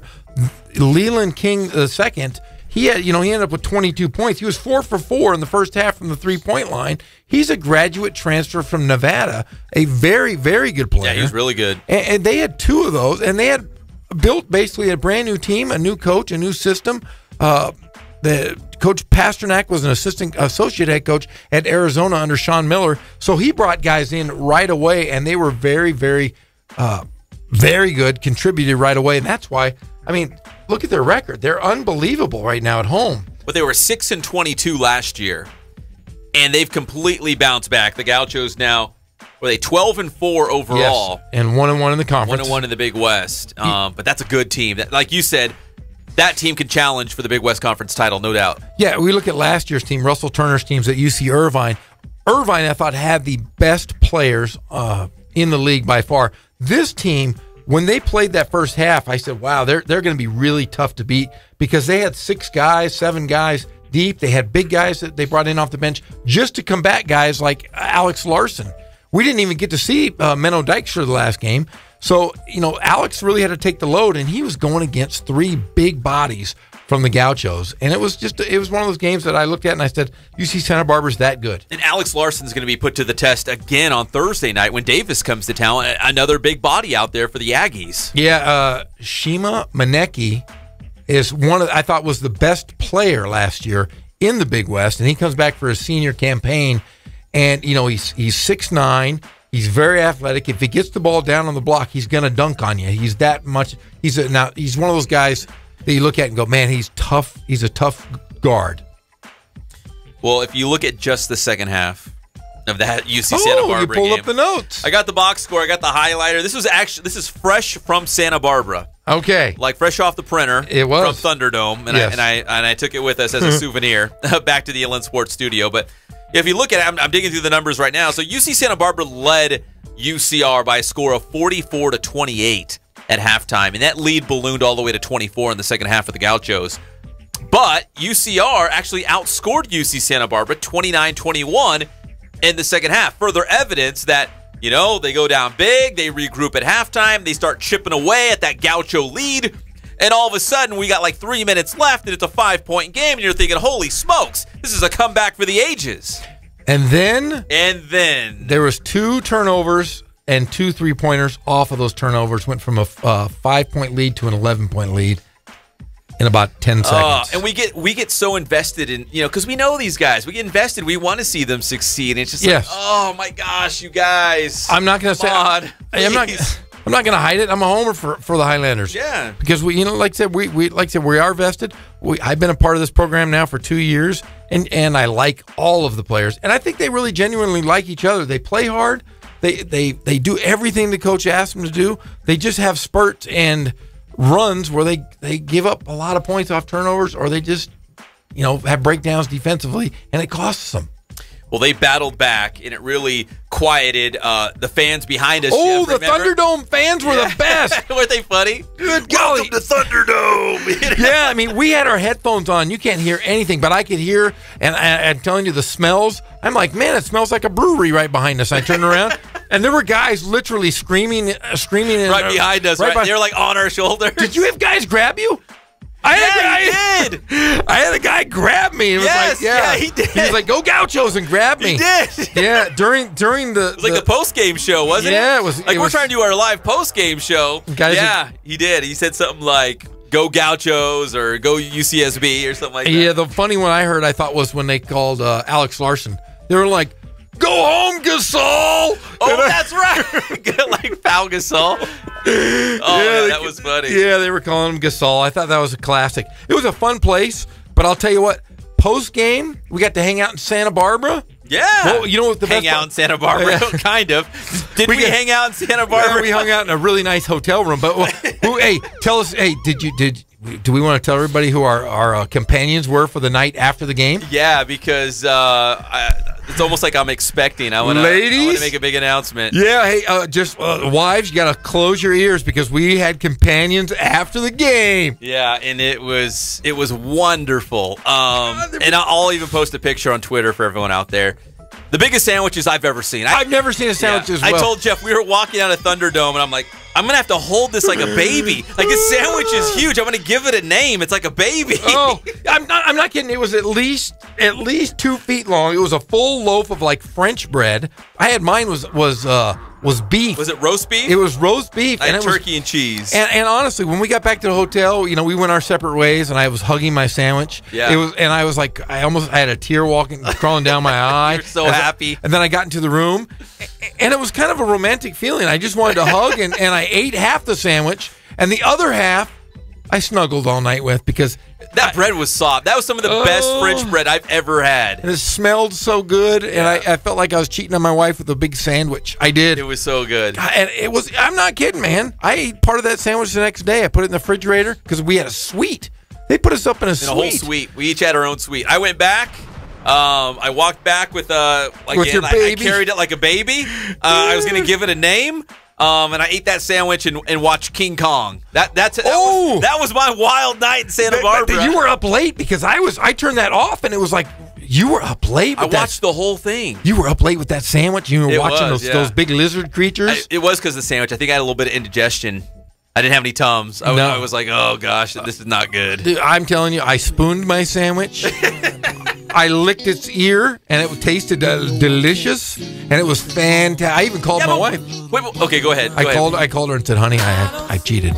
I took a picture. It was so good and delicious. I took a picture of it. I'm like, you guys aren't gonna believe this. This bread was amazing. I'm just worried that my sandwich is on Facebook, and she's gonna text my wife and say, "Hey, your husband slept with me last night, and he was amazing." It was delicious. It was delicious. Hey, but why did you send me on the bus to get the sandwiches? Because we're not going out. We're not leaving anywhere. UC Riverside feeds us better than any. I'm sure. Am I wrong? Yeah, it's good food. Every time. I mean, we had the Newport Rib Company in a box the day before.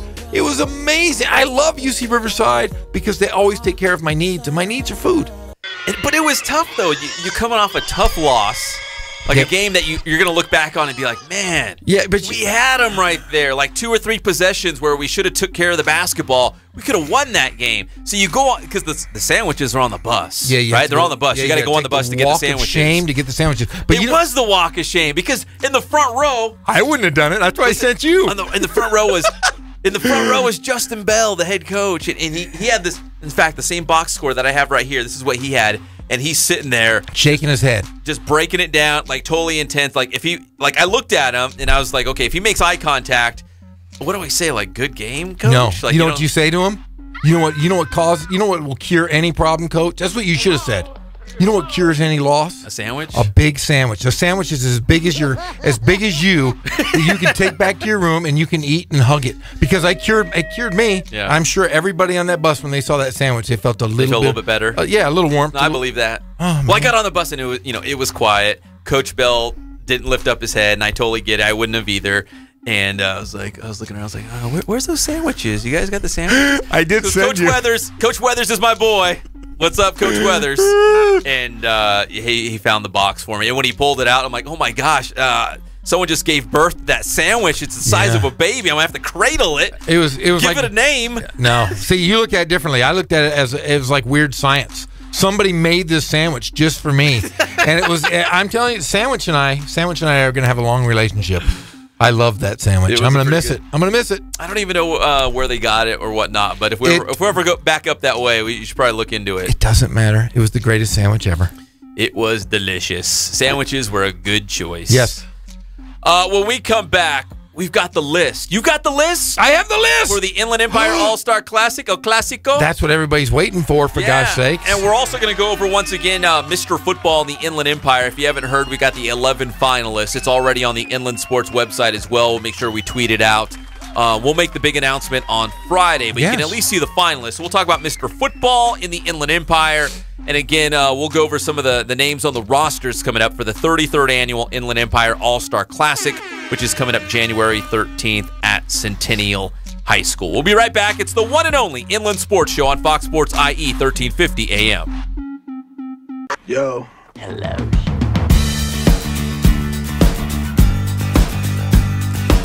We're small, family-owned, strive for quality pre-owned vehicles. We're not a volume dealer, and we take every deal as personal to us.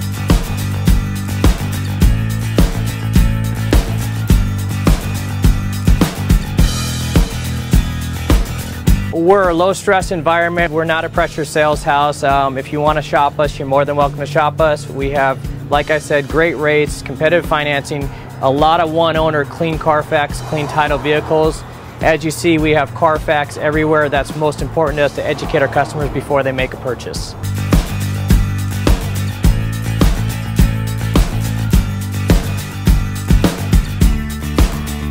We're right off of Ontario, right off a couple exits off the 15 freeway, off Cajelco, off El Cerrito, and we're right on the main drag going into Dos Logos and the Crossings.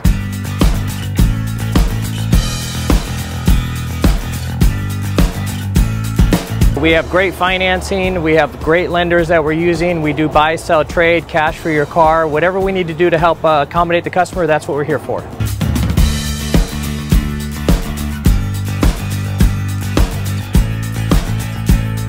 We have a little bit of everything. We start at about $69.95 and go all the way up to $100,000. We have Escalades, we have commuters, we have pickup trucks, we have Jeeps, sport utilities, and if we don't have it, our specialty is finding you exactly what you're looking for.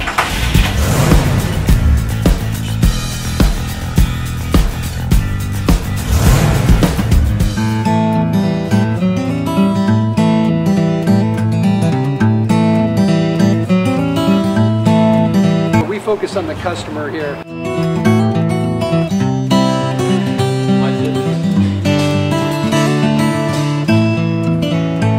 Believe it or not, that is the biggest thing for customers on an oil change. They just want the convenience of coming in, driving in, getting it done, and driving out.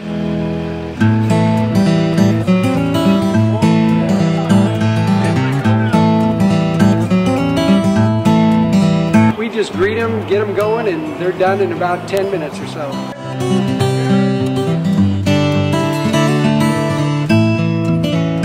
We don't push any sales on them. We do the oil change, And I think that's what sets us apart is our customer service.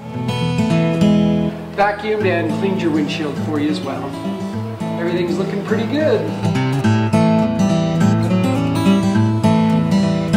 You come into us one time, believe me, we'll spoil you and you'll be ready to come back the next time.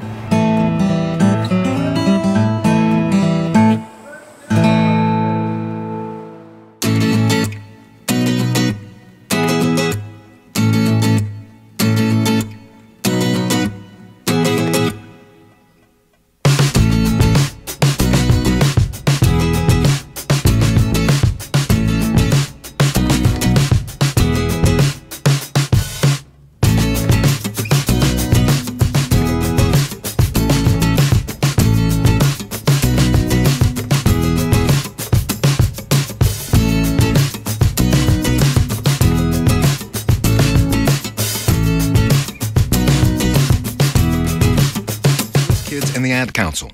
Do you think I like being here alone? Look, Rosie, you're not my wife, all right?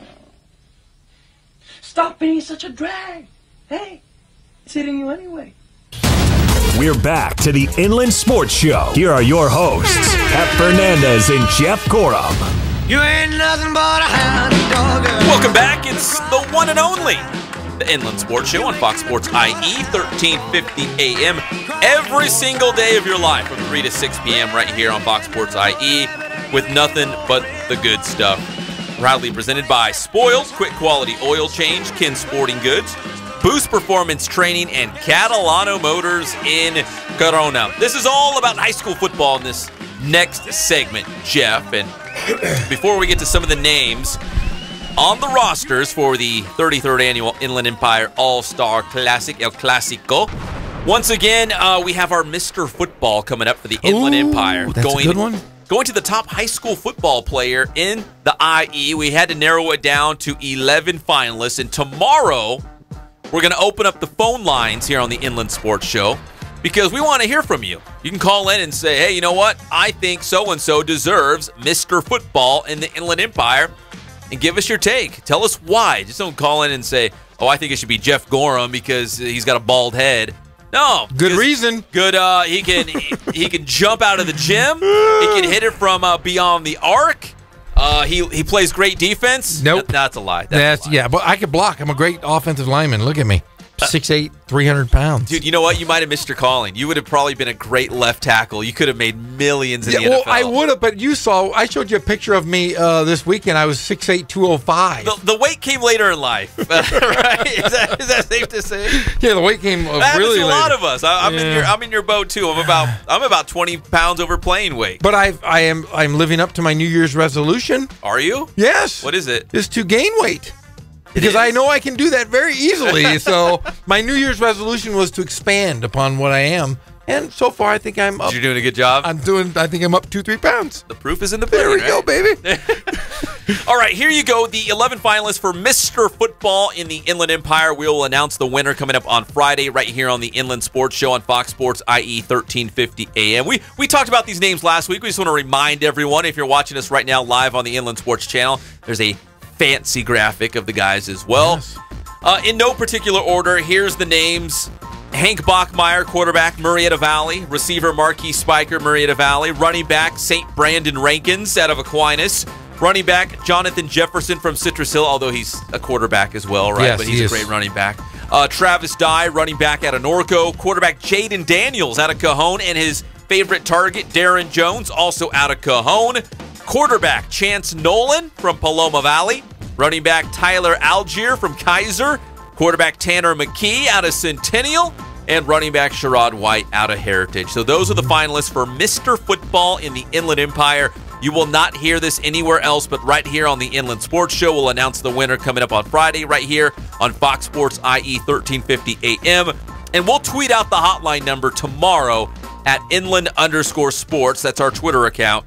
We'll put the phone number out there because, again, we want to hear from you. Who do you think should be Mr. Football in the Inland Empire? Yeah, even if he's not on that list, let us know who you think is a write-in vote. Yeah, we will take in a write-in votes for sure because there are guys out there that we had considered on this list, but for reasons for one another, we had to keep it a small list, and let us know. Maybe there's even a defensive player out there or an O-lineman. O-line guys never get enough love. No, they don't. You know what I mean? Call it a shout-out. Give us a call. Give us a shout-out. That'll be tomorrow. Again, when it rains and pours, it pours. We had a very busy show. Lots of things to talk about, but tomorrow we'll get back to the Inland Empire All-Star Classic and Mr. Football as well, and we want to hear from you. Maybe even tweet us. If you can't give us a call, maybe you're at work, can't get on the phone, you can send us a tweet. We'll read it for you live on the air. But those are 11 finalists for Mr. Football in the Inland Empire. But right now, going to the 33rd Annual Inland Empire All-Star it's coming up. It's this Saturday at Centennial High School. Hashtag biggest game in history. Tickets are $8 for students, $10 for adults. 4 and under are absolutely free. So your son Johnny just missed the cutoff. He had his birthday. He has to pay to get in now, Jeff. No! Sorry, Johnny. No, I'm going to tell everybody he's too old. 4. He's an old man now. No, I'm going to say he's 4. He's going to be 4 for... He's a big 4. It's like when you go to Disneyland, you take your kid and he's 7, and you go, hey, you can't, you just got to pay. No, he's only 2. He's only 2. Throw him in the stroller, right? Yeah, put a bottle in his hand. And you say, don't say a word, just goo goo gaga, and then get in free. All right, let's talk about the rosters real quick here for the 33rd Annual Inland Empire All-Star Classic. I know a lot of people have been hitting us up on Twitter and other, Instagram, all that social media stuff about who's on the team. We'll get this on the website as well, but it's kind of floating around there. It's public knowledge now, but I'm looking at the Riverside County All-Stars. Jeff, do you have that roster pulled up as well? I do have it pulled up as well. Listen, we can't name every single person on the team. There's a lot of names. That's why you go to the website and you can see the rosters for yourself. But maybe a couple that just jump out at you. Of course, we've got Carlton Johnson. He's a stud defensive back for the Rancho Verde High School. Helped them win a CIF Southern Section Division III championship this past year. Also on that list, how about Bruce Meffers, big star receiver, even also good on the defensive side of the football for JW North. Josiah Richard Lewis, another Rancho Verde guy. Heritage quarterback Devin Friedland. They had some great running backs at Heritage, Jeff, but they'll throw the ball once in a while, too. Devin Friedland's a good one. He came in studio. His dad made the money chain. That's right. And Sherrod White as well, I notice, is on this list. Listen, you can't have an all-star game without some guys from Heritage High School. Also, Parker Benner, big offensive lineman. Sherrod White, Devin Friedland. They didn't put up those big numbers by themselves. They had a lot of front up front. Parker Benner, one of those guys on the offensive line. Of course, Centennial's going to be well represented. Their star receiver, Chris Venable, he'll be out there. Zach Otero, who's a big-time linebacker for the Huskies, he'll be flying around. Let's see. Also, Rashad Shelton going back to Heritage. He's on the list. Sean Dorso, who had like 10 or 11 interceptions this year for Citrus Hill. Like Sean Dorso was a wrecking ball on the defensive side of the football for Citrus Hill, flying around that secondary. Saw him a couple times. Big-time stud. Sean Dorso. Robert Hireman, a receiver out of Valley View in Moreno Valley.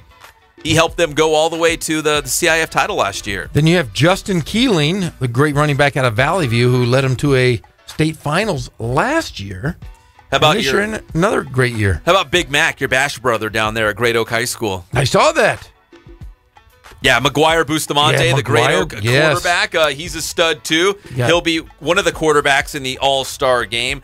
Again, I'm just going down the list, some of the names that jump out at us. Tyjon Calhoun out of North. He's another good one. There's so many big names. I don't want to leave anyone out. Solo Vaipulu from Centennial High School, offensive lineman. So go ahead. We're going to get that on our website and also tweet that out. And you can see all the names on there as well. And for the San Bernardino County All-Stars, let's see. One of the big studs, obviously, at quarterback is Sayu Cisse. And yeah, we like him. Yeah, he led the Falcons all the way to the CIF Southern Section Division IX championship. If you remember last year, Cisse was the quarterback who got them to the finals. He got hurt in the championship game. He was not able to see it out. And they ended up losing by 1. So he came back healthy, better than ever, and they won the CIF Southern Section Championship. So Sayu Cisse will be one of the quarterbacks for the San Bernardino County All-Stars. Jonte McMullen, the running back out of Grand Terrace. Not the biggest guy on the field, but he makes huge plays. Oh, I saw him get like almost 400 yards 2 years ago against John W. North High School. Great game. Yeah, they got some good running backs at San Bernardino County. Gabe Clark also as well for Redlands East Valley. He'll be on the field. Javon Hill, cornerback out of Cajon High School. He's going to, he was. Remember, we were talking about him. He signed with the University of Arizona. Is he still going to be a Wildcat? We'll find out, but he's going to be in the All-Star game as well. Redlands High School with a couple, including the All-American, Brian Landon, Zach Barola, who's a tackling machine for the Terriers. So, again, I don't want to leave anybody out, but there's so many big names on this list.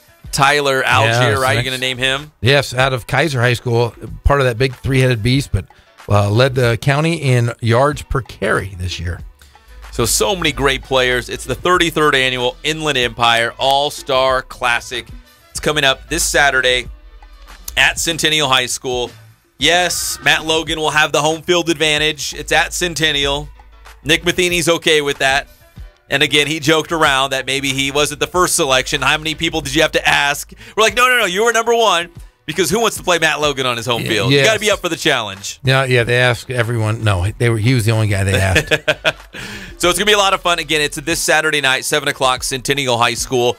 Riverside County against San Bernardino County, the longest-running high school football all-star game in the state of California. And we'll also be on Riverside TV with you and Vinny Fazio on the call. So this Thursday, Vinny Fazio, we'll hear from him here on the Inland Sports Show because he'll be on the broadcast with myself on Riverside TV. I went into the Riverside TV studio this past week and recorded a promo for the show, so be on the lookout for that. But Vinny Fazio is a guy who played in this game, longtime coach, and he knows everybody in this game, so he's going to be a great color guy as we bring you the game live on Saturday on Riverside TV, as well as Riverside TV's YouTube channel and Riverside TV's Facebook page. Yes. So it's going to be a lot of different places that you can find. So if you don't get the TV channel, it's okay.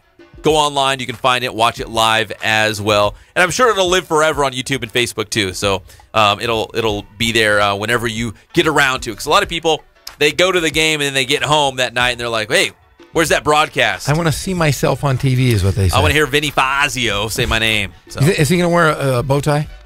You know what?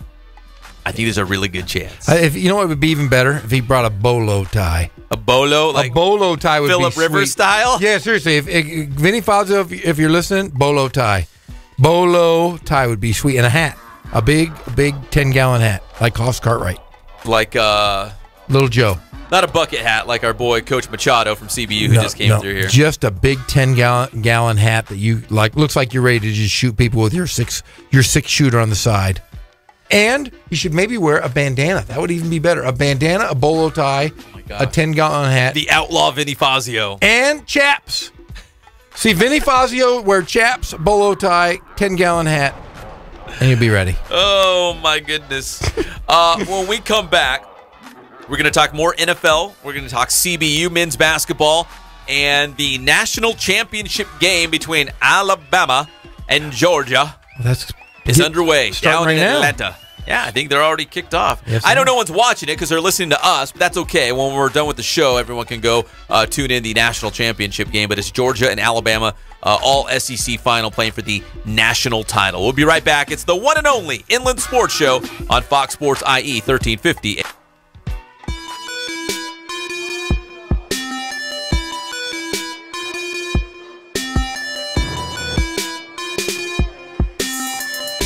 I played once upon a time at Centennial High School. I was actually on the first ever CIF championship team back in 2000, and then my senior year we won it again.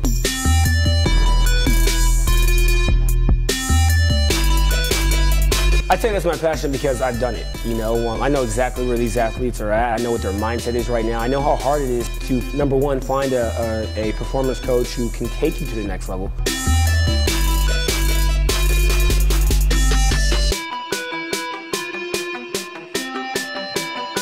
What sets us apart has to be, you know, how we work with our athletes and what we know.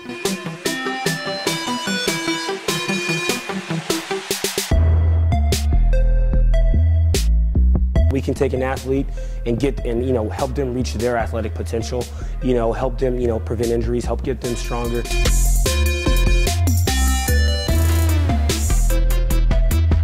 I know every single athlete who steps into this gym. I know exactly where they're at, and I'm going to progress them every week. If you're not getting results, then, you know, really what's it about? We're going to deliver something that's measurable, you know, in terms of speed, power, you know, strength, agility.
We're back to the Inland Sports Show. Here are your hosts, Pep Fernandez and Jeff Corum. Here's your song, Jeff. I love Elvis Presley. Welcome back to the Inland Sports Show on Fox Sports IE, 1350 AM. Going strong on a Monday. We were vacationing in beautiful Santa Barbara on Saturday night with our sandwiches, but we're back and we're better than ever, right? Is that a vacation, a little getaway with the sandwich? With the sandwiches. We were cheating, eating, loving our sandwiches. They were very, very good. A couple quick NFL notes. Again, the playoffs as we go to the divisional round. Got through wild card weekend. And we saw the Saints beat the Panthers. And we won't go into the details here because we like to keep it positive here on the Inland Sports Show on Fox Sports IE 1350 AM. But the owner of the Carolina Panthers is in some hot water, and he's going to try to sell the team, get rid of the football team. That's right. But the Saints beat the Panthers for the third time this season. So the Saints went 3-0 against Carolina this year. And the newspaper headline at the Times-Picayune down there in Louisiana, in the swamps of Louisiana, said, the Panthers have a new owner. What? The Saints. Get it? Oh, I got you. The Saints own them. How clever was that? That's pretty good. Pretty good. It got me there for a minute. I'm reading something on here. I'm like, oh, yeah. The Panthers have a new owner. So it's the New Orleans Saints. And yes, the Saints do own the Panthers. They went 3-0. And this time it meant the most as the Saints will move on to the next round as they will head to Minnesota where, again, Jeff, I think the stars are aligned to see our first Super Bowl with the team from the host city in it. That would be the Minnesota Vikings, Super Bowl 2018 in Minnesota. And I think there's potential where the Vikings could be home for 3 games in a row in the playoffs. You won't hear this anywhere first, but right here on the Inland Sports Show. They'll be home this weekend in the divisional round against the Saints. If the Falcons can beat the Eagles, they'd be home again for the conference championship. And if they win that, they go to the Super Bowl. We already know it's going to be in Minnesota. Well, Minnesota does have the best defense in the NFL. So, I mean, you're going against a Drew Brees team who's been there a million times, it seems like. It seems like every year we're talking about Drew Brees and the Saints in the playoffs. But, man, Minnesota does have that number 1 defense in the NFL. Yeah, I just had I'm going to pull it back up, the Vikings schedule this season because it was very impressive. They have a great defense, and I know some people will still knock Case Keenum. He doesn't have, a wealth of playoff experience. He might not post the biggest numbers, and I think a lot of people, based on last year with the Rams, but everyone was bad on the Rams last year. But last year, looking at the Rams, it didn't go so well for Case Keenum, but their offense is actually doing pretty well, and he's established himself as the starting quarterback of the Vikings. And that defense is really, really good. In fact, they've already beaten the Saints one time this season, 29-19. Remember going back when they beat the Rams, that was 24-7. And let's see, what's another signature victory? Oh, they beat the Falcons, 14-9. So think about it. If Atlanta can beat Philadelphia and the conference championship is in Minnesota, it would be a rematch of the Vikings and Falcons. And the Vikings already beat the Falcons, 14-9. Yeah, their only other losses, you got to think about it, they lost to the Panthers in week 4, 31-24, and then they just go on a tear and don't lose again until they lose to the Lions. Come on, that was late in the year. They had a hiccups, 2 out of 4 of their last. They lost 2 of their last 4, but they lost to the Steelers, who were very good, but they've hammered everybody else. You go down the list, they played great. And again, going back to that great defense for the Minnesota Vikings. They held the Saints to 19 points, and the Saints only had 3 field goals through 3 quarters. Like, they held them for pretty much the majority of the game, although that score looks a little bit closer than it actually was. So they held the Saints to 19 points. Then they come back and they beat the Rams, and they held the Rams to 7 points, and they held the Falcons to 9. So think about that. 3 of the most prolific offenses in the NFL, and they held the Falcons to 9, the Rams to 7, and the Saints to 19, although it was really not that close. And they played them just recently. I think it was the last regular season game. So they're playing 2 out of 3 games versus the same team that They beat here the last regular season game of the year. Who, the Saints? Yeah. They played in the first game of the year. Okay, I had it backwards. Okay, first game. They played in the first game of the year, and it was a dominant performance. Again, 3 field goals by the Saints in the first 3 quarters, but it really wasn't that close. It was a dominating performance for Minnesota. So we'll talk more about those playoff matchups as we get closer to the weekend. The big news, I know all you Raider fans are already celebrating. They're sizing up their Super Bowl rings for next season. It's John Gruden, and he will be officially introduced as the Raiders head coach tomorrow. And they're saying it's going to be a 10-year contract, upwards of $100 million. So, again, there's been a lot of speculation. There's been reports. Gruden has half confirmed it. But tomorrow, it'll be a done deal. They're going to have a big press conference, all the pomp and circumstance that goes with the silver and black as John Gruden makes his triumphant return to the Raiders. Who's going to be on his staff? Do we know that yet? Or is that going to be all brought tomorrow during the press conference? Whatever it is, it's going to be great. It's going to be a national holiday in Raider Nation. Mark it down. January 9th will go down in infamy. The day the Raiders turned everything around. Is he going to drag his brother over there? Maybe. It could happen. Yeah. Well, they said when the Raiders started showing interest in John Gruden, he was already working hard behind the scenes to build his staff, build his coaching staff. Oh, that's right, yeah. He was reaching out to guys, like if I was going to be the head coach of the Raiders, I'd be like, hey, Jeff. John Madden. On the down low, could you, if I got the job, could you come join me in Oakland? Can I ask you, in the high school Art football, Shell. who would you pick if you could get a team? In high school football, like which high school coach could join John Gruden? Join you if you had a team. Which high school coach would join me on my staff? I'd probably go with Matt Logan because you can't go wrong with Matt Logan, right? No, I'd go with John Verandam first, Ken Batdorf second. See, I would have to go. You know why? Why? Because they look like they eat a lot of good food. Those two guys right there. Pre and post game meals. That's all you're worried about. That's all you're looking at this all wrong, my friend. I look at the size and girth of these waistbands of these coaches. That's how I would choose my assistant coaches.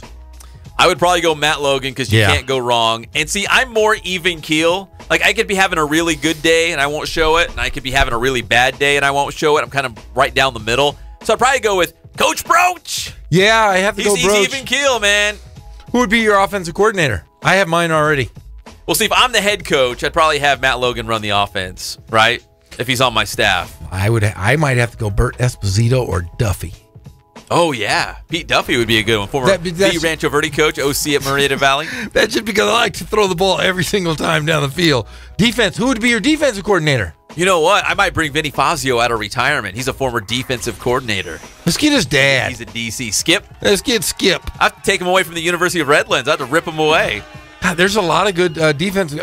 Nope, I go with Pat McCarthy. That's my defensive guy right there. He turned that Novi team 2 years ago around. So I go Pat McCarthy. I have to keep him alive on the sidelines, so I'll make sure he's okay. Keep him stress-free. Stress-free, yeah. Yeah, because I love that guy. I don't want him getting hurt anymore.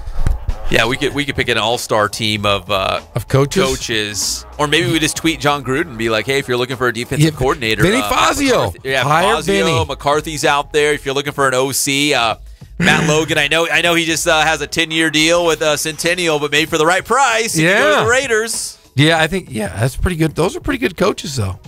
I have to go Pete Duffy or Bert. Well, speaking of coaches, because they're saying up in Oakland that coaches were turning on Derek Carr. Yeah, but what was the deal with that? He's the golden boy up there. Why would you do that? They were saying that they were calling him out in front of the other players inside of team meetings, and there was almost like a mutiny between coaches because a lot of them, I guess, were losing faith in Derek Carr. Listen, the Raiders had a lot of problems. Derek Carr wasn't the problem. They had a lot of issues. I believe he had a broken back this year. Did he not break his back? Yeah, and he came back early. The guy had a broken back, and you're giving him crap. Yeah, that guy with the broken back, he's awful, man. We got to get rid of him. Oh, come on. Stop being a goof. Like last year, he was in the NFL MVP conversation. He was. He was in the top 3, they said. I think he was second in the voting. He was. Yeah. Who's MVP this year? Todd Gurley. You say, well, No, Are you going to go Mo Brady's brother? I don't want to go Mo Brady's brother, but I might go Mo Brady's brother. See, I'm going to go Todd Gurley. I hope it goes to running back for once. I'm tired of that good-looking guy. Got a good-looking wife, good-looking everything. Yeah. And I want to see Todd Gurley. He likes cheeseburgers. Remember, he was the Carl's Jr. guy last year. Oh yeah, he was. Yeah. When they were really bad. Yeah, I don't see Mo Brady's brother eating any cheeseburgers. I see him eating kale salads. He's vegan now, isn't he? And quinoa. He's vegan. I would like a quinoa burger, please, wrapped in lettuce. Oh man, my wife bought black bean burgers. Like, you know what I mean? Like black beans, and they like somehow make them into a patty. Yeah. Yeah, they've been in our freezer for a long time, so we had them once, and I'm like, I'm not pulling those back out. You got to bring me a real hamburger. Yeah. You got to go feed that to the goats in your neighborhood. Oh. Yeah, that's not even a meal. No thanks. No.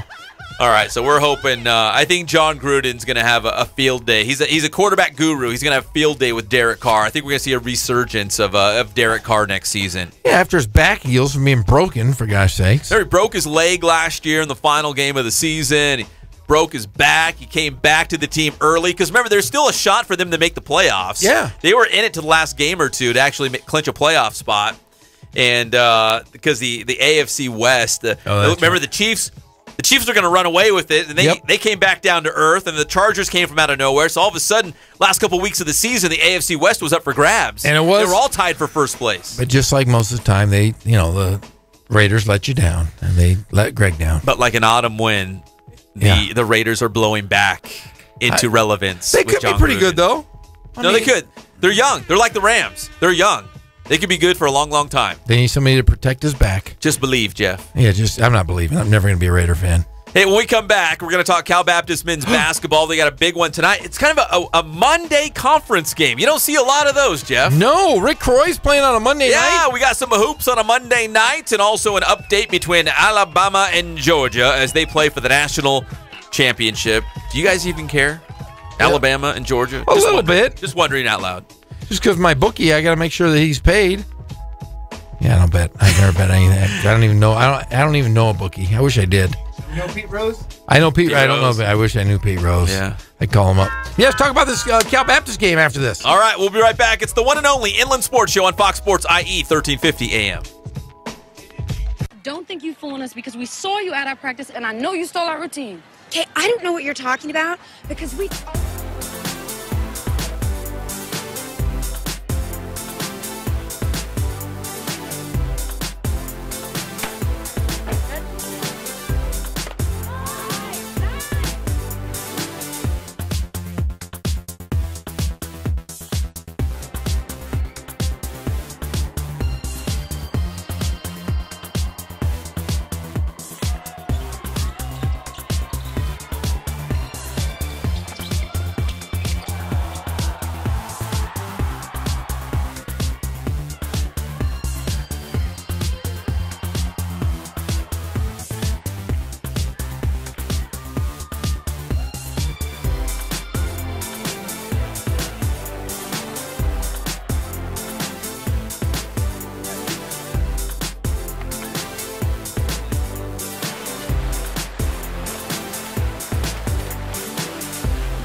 We're a small family-owned, strive for quality pre-owned vehicles. We're not a volume dealer, and we take every deal as personal to us.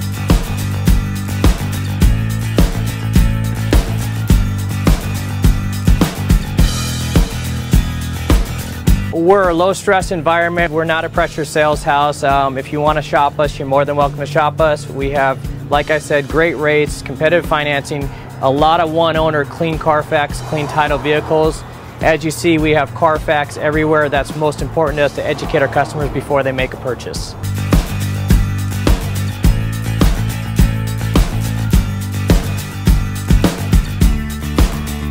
We're right off of Ontario, right off a couple exits off the 15 freeway, off Cajalco, off El Cerrito, and we're right on the main drag going into Dos Logos and the Crossings.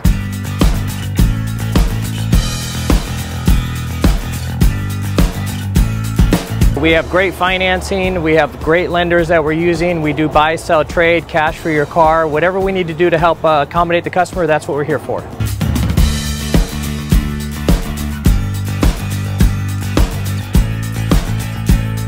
We have a little bit of everything. We start at about $69.95 and go all the way up to $100,000. We have Escalades, we have commuters, we have pickup trucks, we have Jeeps, sport utilities, and if we don't have it, our specialty is finding you exactly what you're looking for.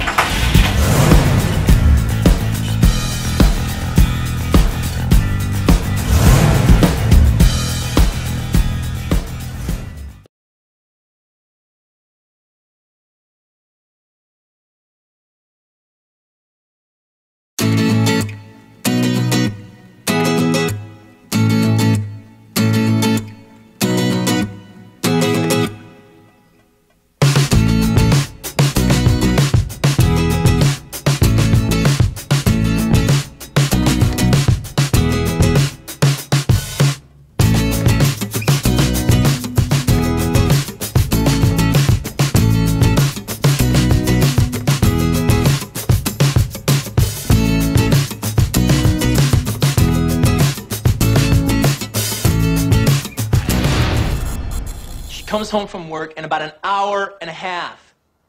Graveyard shift at the hospital. You gotta make some phone calls. You gotta call some people. Well, then do it. We're back to the Inland Sports Show. Here are your hosts, Pep Fernandez and Jeff Gorham. We're back. It's the Inland Sports Show on Fox Sports IE, 1350 AM. We're going to wrap this thing up. It's brought to you by Spoiled, quick quality oil change, Kins Sporting Goods, Boost Performance Training, and Catalano Motors in Corona off Temescal Canyon Road. In just about 30 minutes, Cal Baptist men's basketball team will take on Dixie State, Pac-West Conference game in St. George, Utah. It's a nice part of the country out there, St. George, Utah. Very nice. Man, this is we're looking, Dixie State's not a bad ball club. No, because really, this is a big stretch for CBU because they got Dixie State and Azusa Pacific back-to-back. Those are probably the three teams, if CBU, APU, and Dixie State, those three will be battling for the conference championship. This is a big stretch for CBU. Well, you look at Dixie State gave Utah Valley, who we saw give UCR a pretty tough loss in Utah. They hung with them, lost them by 11 in Orem, but they've beat APU. They've beat a very good UC San Diego squad, which is going to go Division I as well. And they're right there. And they've already played Cal Baptist once. They beat them by 11 at CBU, but going into CBU won that one. Yeah, CBU won that one. Yeah, by 11. Going into St. George, that's going to be a test for the Lancers tonight. Again, at the top of the Pac-West Conference, just kind of beating each other up. So Dixie State, they lost to CBU in Riverside 93-82, but they beat Azusa Pacific by a score of 88-73. So this will be a very tough road test for the Lancers tonight. Yes, they did beat them on their home floor here in Riverside, but going on the road to St. George could be a different story because Dixie State does have some quality wins already under their belt, although the record doesn't show it. But that's, like you said, Jeff, that's a good team. Yeah, they've won 4 of 5. Their only loss was to Point Loma, and it was by 2, but they beat Concordia at Concordia by 5. They beat Biola, which is a tough place. They beat them by 1 and beat Dominican pretty handily. So they're playing at pretty well at the right times. So yeah, big couple of games for Cal Baptist right now, going on the road to Dixie State in St. George tonight. Again, they're going to tip off in about 35 minutes, and then they come back home to Riverside to the new event center. They're going to host Azusa Pacific University on Saturday night. So between APU and Cal Baptist and Dixie State, those are 3 teams that'll probably be at the top of the Pac-West when all the dust settles, when it's all said and done. So these games will go a long way in determining the conference champion. And if CBU can go on the road tonight, get that win, and then back it up with another victory on their home floor against Azusa Pacific, I know it's still early in the season, but the Lancers automatically would have the inside track now to a Pac-West Conference championship. Yeah, and you said Azusa Pacific, coached by Justin Leslie, who grew up here in the Inland Empire, played at Paris High School for Mr. LZ Landers. A very successful coach, has really helped them transfer from NAIA school to Division II school, and one of the most winning coaches in their program history. And we saw him not too long ago as APU played Life Pacific. Yes. We did that game. Yeah, it was fun. But yeah, APU is very, very talented. Remember, they had a very good big man from out of the That's country. right. Yeah. A couple foreign kids that were really good, and I could see them giving anybody in that conference a test. All right, so it's CBU and Dixie State. We'll talk about that game tomorrow as they're set to tip off in just about 30 minutes from St. George. And also from the national championship game for all you college foosball fans. It's Georgia and Alabama, and still no score in the first quarter. So I think there was an interception, but pretty uneventful so far in the first quarter. Still no score. And we'll talk about the national championship tomorrow as well here on the Inland Sports Show. It's brought to you by our good friends at Spoiled. Quick, quality oil change. You'll be spoiled by great customer service and low prices. Make sure you get in there and get the new wiper blades, too, because, again, the great storm of 2018 gripping the Inland Empire right now. Stormwatch 2018. Ken Sporting Goods, more than 40 years in the Inland Empire, and it's Ken's Sporting Goods with all your wall-to-wall sporting gear needs and Letterman's jackets. Check out Ken's Sporting Goods. They're located in Norco, but you can check them out at kensportinggoods.com. Boost Performance Training in Corona off Temescal Canyon Road with Coach Ray Bass. Be sure to follow them on Instagram and Twitter. Find out what's going on at Boost and check out their new overtime program for younger athletes going into the high school level. You got to be ready to compete, right? It's a big jump. Always ready. High school. Always. And finally, Catalano Motors in Corona off Temescal Canyon Road, where you can buy, trade, or finance a new-to-you car, truck, or SUV. They'll make that car shopping experience very smooth and also very easy. All right, so coming up tomorrow, we'll talk about CBU taking on Dixie State tonight. We'll tell you how the Lancers did and get you ready for APU because, again, that's a big one coming up on Saturday night for Cal Baptist University. We'll break down the national championship game tonight between Georgia and Alabama. Also, John Ramey's going to check in. Going to give us a Mountain West preview for the week. We'll talk San Diego State basketball, Nevada basketball with the Mountain West with John Ramey, and new Kansas City Royals pitcher Trevor Oakes will join us live on the show. Oh, can't wait. Is he coming in studio? No, he's actually in Washington, D.C. right now. Oh. But he's making time for us. I can't wait to talk to him. He's awesome. Woodcrest Christian and CBU product. We'll see you tomorrow, 3 o'clock, right here. It's the one and only Inland Sports Show on Fox Sports IE, 1350 AM.